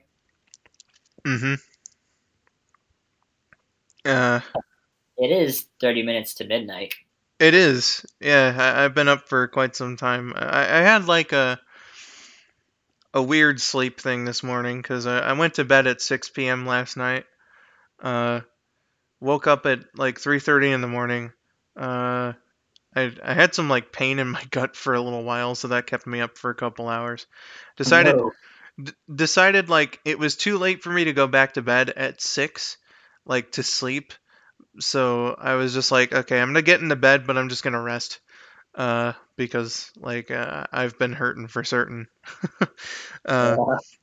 so I was like semi asleep for like the next hour and a half, and then since 8:30 I've been up for the day. So It's rough. yeah, but you know, it was worth it. I had some fun here today. Yeah, definitely. You should before tomorrow though. Yeah, I'm sure I'll wake up in time for tomorrow. I think I had enough sleep last night where I won't be sleeping for too long tonight. Like, what time are we doing tomorrow at? Uh, Nothing's certain, but it's gonna be sometime in the evening. Like, ideally, it would be between 7 and 9. Yeah, that's definitely doable. Yeah.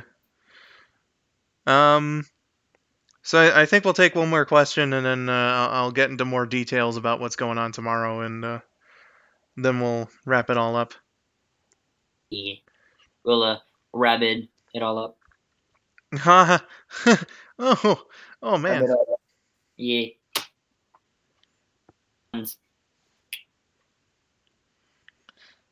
Goodness gracious.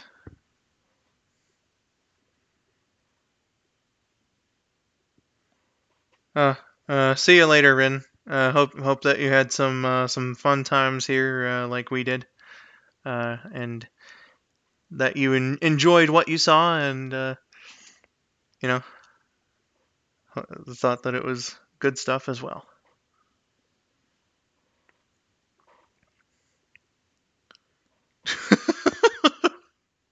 uh, okay, I will not take that as the last question, but Rabbit made a lovely Clerks the Animated Series reference. Oh. Okay, Rin asks, what is your favorite anime? And I'm gonna say for not just nostalgic reasons, like undisputedly is like the most nostalgic anime by far for me. But I also, as an adult, like a lot of the writing, but it's like the Dragon Ball franchise. Not so into the Buu Saga or GT. But what I've seen of like the original series and the first three uh, story arcs of Z were great. Um, and what I've seen of Super has been pretty nice as well. Yeah, exactly, Rabbit. Rock the Dragon. So Dragon Ball. That's my favorite anime. What about Zekai? Have you seen any of Zekai? Uh, Kai. I've seen like clips here and there. Um, I'd like probably just because it's what I watched when I was a kid, but I'd probably just rather watch the the original series. Yeah, I've heard Zekai isn't all that great, and whenever it came on 4Kids after I was done watching Sonic X, it didn't Oh really man, interest me that much. Even dude, Kai on 4Kids was so butchered.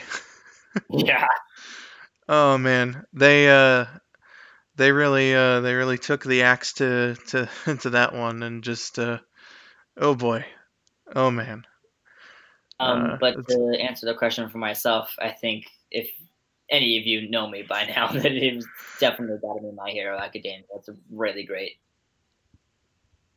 Generally love the writing and the storyline of it. The pacing is fantastic, except for maybe a little bit of the first season. But most shows are a little bit slow at the very beginning. Yeah, that's what I noticed, and when I did my thing for Rule of Three was that I thought they were gonna be in the classroom by the third episode, but I don't think they're in the classroom until like episode 5, 6.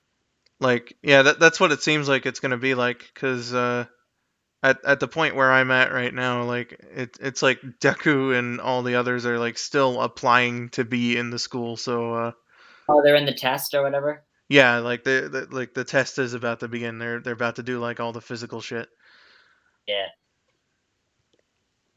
Uh, Is so, it the one with the robots where they're being tested to see whether or not they get in the school, or is it the one where they already have a set class and then like they did a written thing, like they're all like convening at the end of the third episode at the school, like to see who gets in and who doesn't.